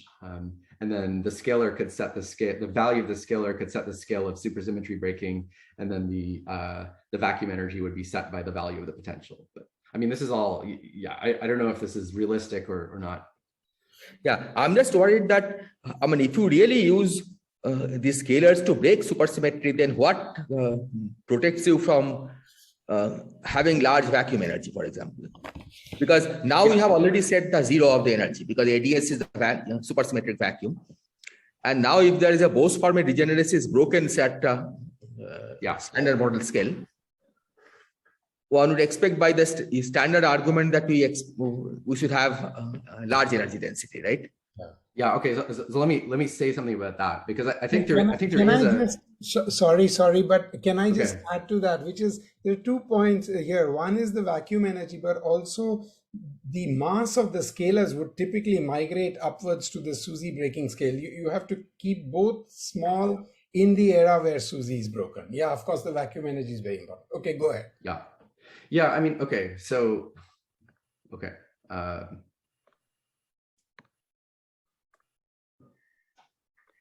So I'm probably not going to, I don't think I can give a total. This is a really good question. You know, how is the supersymmetry breaking scale so much higher than the vacuum scale? Let me just say a few things that I think are nice in the context of this model. And so one of the things is, okay. Let me say it maybe first in the cosmology picture. Okay, so remember in the cosmology picture, what we had was actually a Euclidean path integral that constructed a state of this 4D CFT. Now that 4D CFT, I think actually could be still supersymmetric. I mean, in the construction I have in mind, the supersymmetry in the wormhole picture was broken by the fact that you have kind of incompatible boundary conditions. You have like one superconformal field theory here, and then the mirror image of that, and these preserve the opposite, or complementary supersymmetries. And so in this wormhole picture, supersymmetry is broken. In the cosmology picture, we sort of constructed a state of this 4D theory, which is itself a supersymmetric theory. And so somehow there, the supersymmetry, you might say in the cosmology picture, the supersymmetry is only broken by the state. And then I think maybe the vacuum diagrams would still, so the vacuum energy that you would be worried about, some contribution to something like, a contribution to the stress tensor like this, and you might be worried about this would be some M Suzy to the fourth. Okay, I think that might not be there. If it's only just because you have like a complicated state breaking your supersymmetry, then I think the vacuum diagrams would still have cancellations or the basic energy. From the wormhole picture, you do have a theory that breaks supersymmetry. But it's actually similar to another theory where we know supersymmetry is broken and where the bulk theory still doesn't get high curvatures. So there's this, example that everyone accepts where you have a supersymmetric CFT, and then you put anti-periodic boundary conditions for fermions. Okay. And so that example, it's non-supersymmetric, and yet in the bulk picture, we still think that the geometry is simple and weakly curved. I mean, it's this analytic continuation of the Schwarzschild spacetime. So we do have this example where if you're only breaking supersymmetry by some kind of boundary condition, so you're breaking it non-locally in the boundary theory, that you can have a bulk theory which is still weakly curved. And so apparently you're not getting these large contributions to vacuum energy. So I don't know. That's all I had to say. That there are a couple of features of this setup that suggest maybe supersymmetry is broken softly enough to avoid these big contributions to vacuum energy and therefore big contributions to curvatures. But again, one would like to know how the supersymmetry breaking scale actually shows up, since we don't observe the supersymmetry. Okay, so maybe I'll try to get through the last two slides because I think it's a nice part of the story. Okay, so I just want to talk about this scalar evolution that we would have if you turned on one of the relevant operators in the CFT. Okay, and so remembering that a relevant operator corresponds to a field that has a negative mass squared, okay, then the potential in our effective field theory at the asymptotically ADS region, it would look like this. So we'd have at least some negative direction. It can't be too steep. There's this BF bound. So the second derivative there is relatively small. If you write down the scalar evolution equation in this wormhole background, it's actually just sort of a simple single particle evolution. It's exactly the damped motion of a particle in the inverted potential. So that would be the evolution of the scalar from the middle of the wormhole to the boundary, where a prime over a is greater than 0. That gives you a damping term in the evolution. And then the forces are from the negative of the potential. And so if we think of the asymptotically ADS boundary here, then there's some flow from the middle where you have a larger value of minus v, and it flows down and settles to this value. Okay, so that would be the flow in the wormhole, that the phi goes to phi, I don't know, this is phi minus infinity. Sometimes we just set that to 0. And then over here, you get a different value of phi, I'll call it phi 0.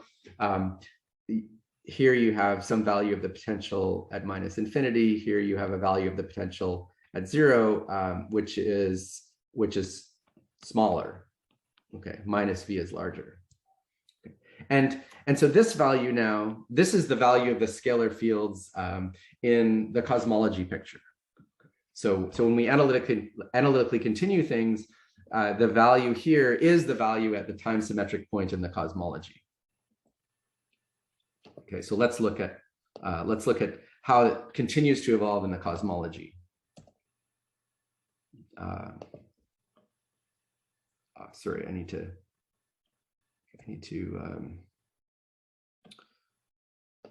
clear that. Okay.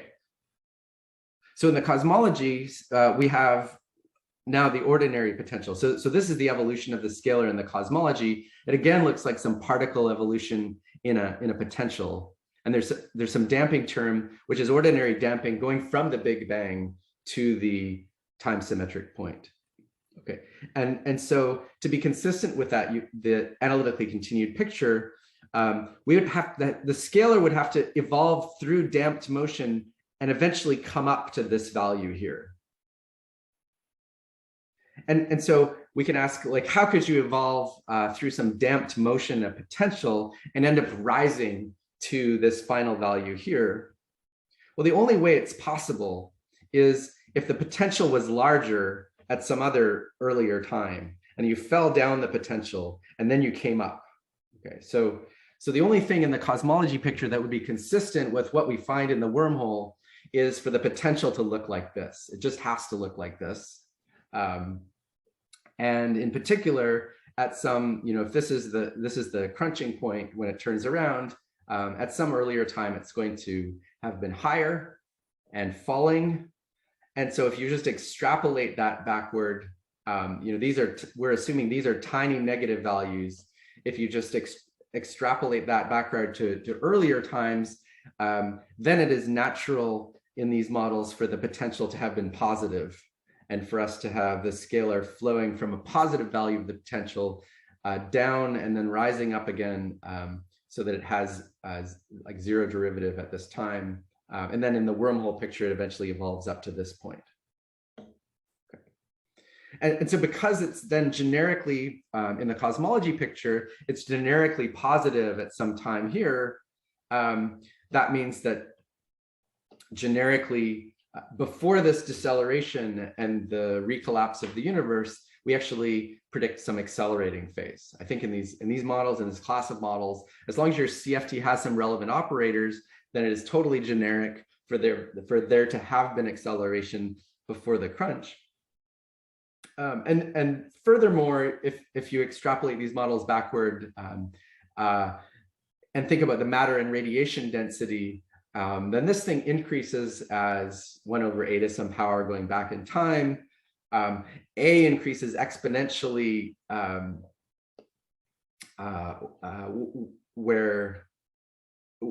while the accelerating phase is going on. So you could also argue that before the accelerating phase, there was some matter and radiation dominated phase. Okay. That's it. I'm afraid to even look at the time. I don't have a clock on my computer, but let me summarize if any of you are still there. So the summary, I mean, to me, it was kind of remarkable.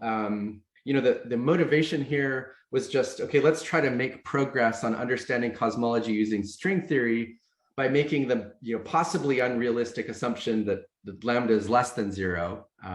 But still in the back of our minds, we thought, okay, we can describe acceleration as long as there's some rolling scalars. Okay, and we found that we could describe negative cosmological constant models, or at least I could motivate a possible description using the ordinary tools of holography, where you have these couplings between 3D CFTs, and then there's some analytic continuation. This setup gives you a special state for a cosmology, and I argued that if this description of cosmology can work, then you actually have a nice way to compute cosmological observables by studying the vacuum physics of this wormhole geometry. And then the surprise kind of at the end, which actually we only realized in the last couple of weeks, is that if you just take these models and kind of ask about what the generic physics is, then I think it's generic to have some scalar fields turned on in the geometry. That corresponded to considering 3D quantum field theories that were RG flows with a CFT perturbed by a relevant operator, rather than just the strict CFT and setting all the scalars to 0. Okay, so the solutions with scalars were a little bit more generic, and the solutions with scalars generically show some accelerating phase. And so anyways, I found that all very interesting in the end, that especially since I think the bias in the string theory community is to really focus on this lambda greater than 0 possibility, thinking maybe that lambda less than 0 is contrived and you have to really tune the scalar potential in weird ways. But I think it may be more natural than you think. And so I think it's interesting to further explore these models and their predictions.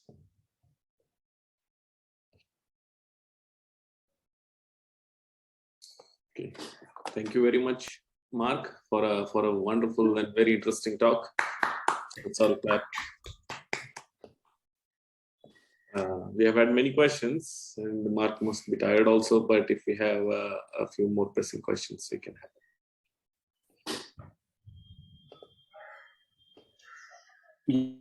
Yeah, I have a very short question, I guess. So okay, please. Yeah, in the diagram, when you have drawn 2 copies of bound 3D CFTs and connected via bulk traversable wormhole geometry, yes, this kind of geometry, bulk geometry, looks very similar to the prescription proposed by the Hongley and others for the gravitational dual geometry of the Schwinger-Keldysh closed time contour, so, as to explain non-equilibrium quantum field theories. So do you have any comments over that? Because in that also we have 2 copies connected into the interior.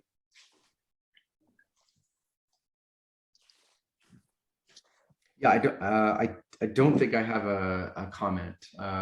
Let's see. I mean, I recall some aspects of this that it's sort of natural to introduce a second copy, but thinking right now, I don't immediately see a connection between that one and what we have here. I mean, it's certainly like in a sense okay, there's probably a relation in the sense that we're considering these Euclidean, we're saying it's natural to consider analytically continuing the time directions, and that's sort of the same as what you do in these Schwinger-Keldysh contours. So it's a bit like, it's a bit like we're saying, this picture I have on the current slide, that's in a sense dual to a Schwinger-Keldysh type contour, where the cosmology is like the real part of the physics, and the ADS, or the wormhole geometry, is the imaginary time part of the physics. So certainly a lot of the same physics is there. I don't think these 2 copies of the ADSs are maybe coming in a slightly different way, though.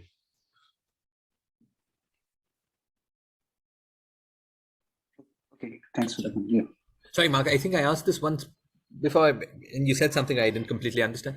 Right at the beginning, you had the bulk equations being sourced by a stress tensor, right? Yes. And the stress tensor was non-zero everywhere? including near the boundary of ADS when you go to the Euclidean picture. I think it basically goes to 0 at the boundary of ADS. Okay. So thank you.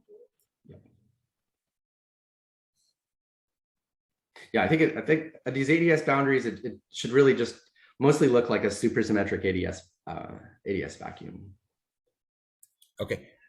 So then if you viewed it from the point of view of one of these ADSs, this would look like a state with a finite stress tensor.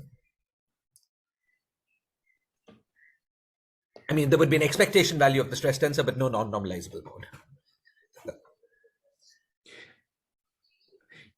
Yeah, I mean, other than, I mean, you're changing the UV in the sense that you're coupling the 3D CFT to the 4D CFT.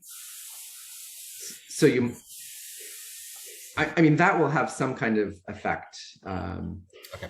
So I wouldn't say it's quite exactly correct that it looks just like a state, or that there's nothing non-normalizable. But there is a UV modification, but it's sort of this 4D thing, and it should be small. So but if you just ask this question in the geometry, it would look like just a state. Yeah, I think so. Up until at the end, I was having an RG flow, so that is already a little bit more general than a state. Right. Okay. Thank you. One more quick question.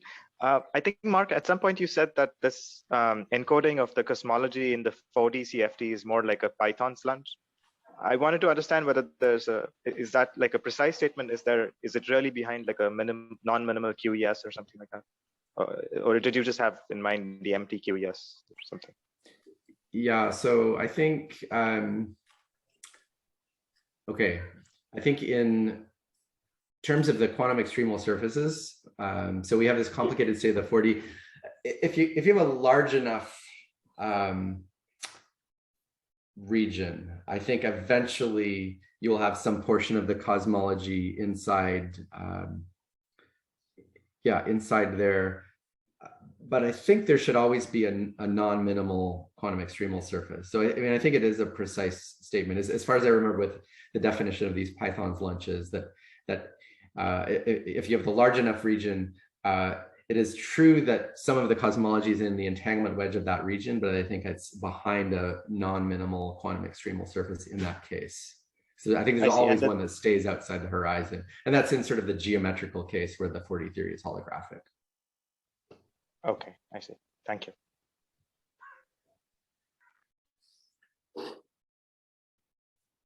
Okay, if there are no further questions, let's thank Mark again. Thanks so much, Mark, for staying so long. Sure. Yeah. Okay. I'm now just looking. Just now is the first time that I looked at the time, so I should thank all of you for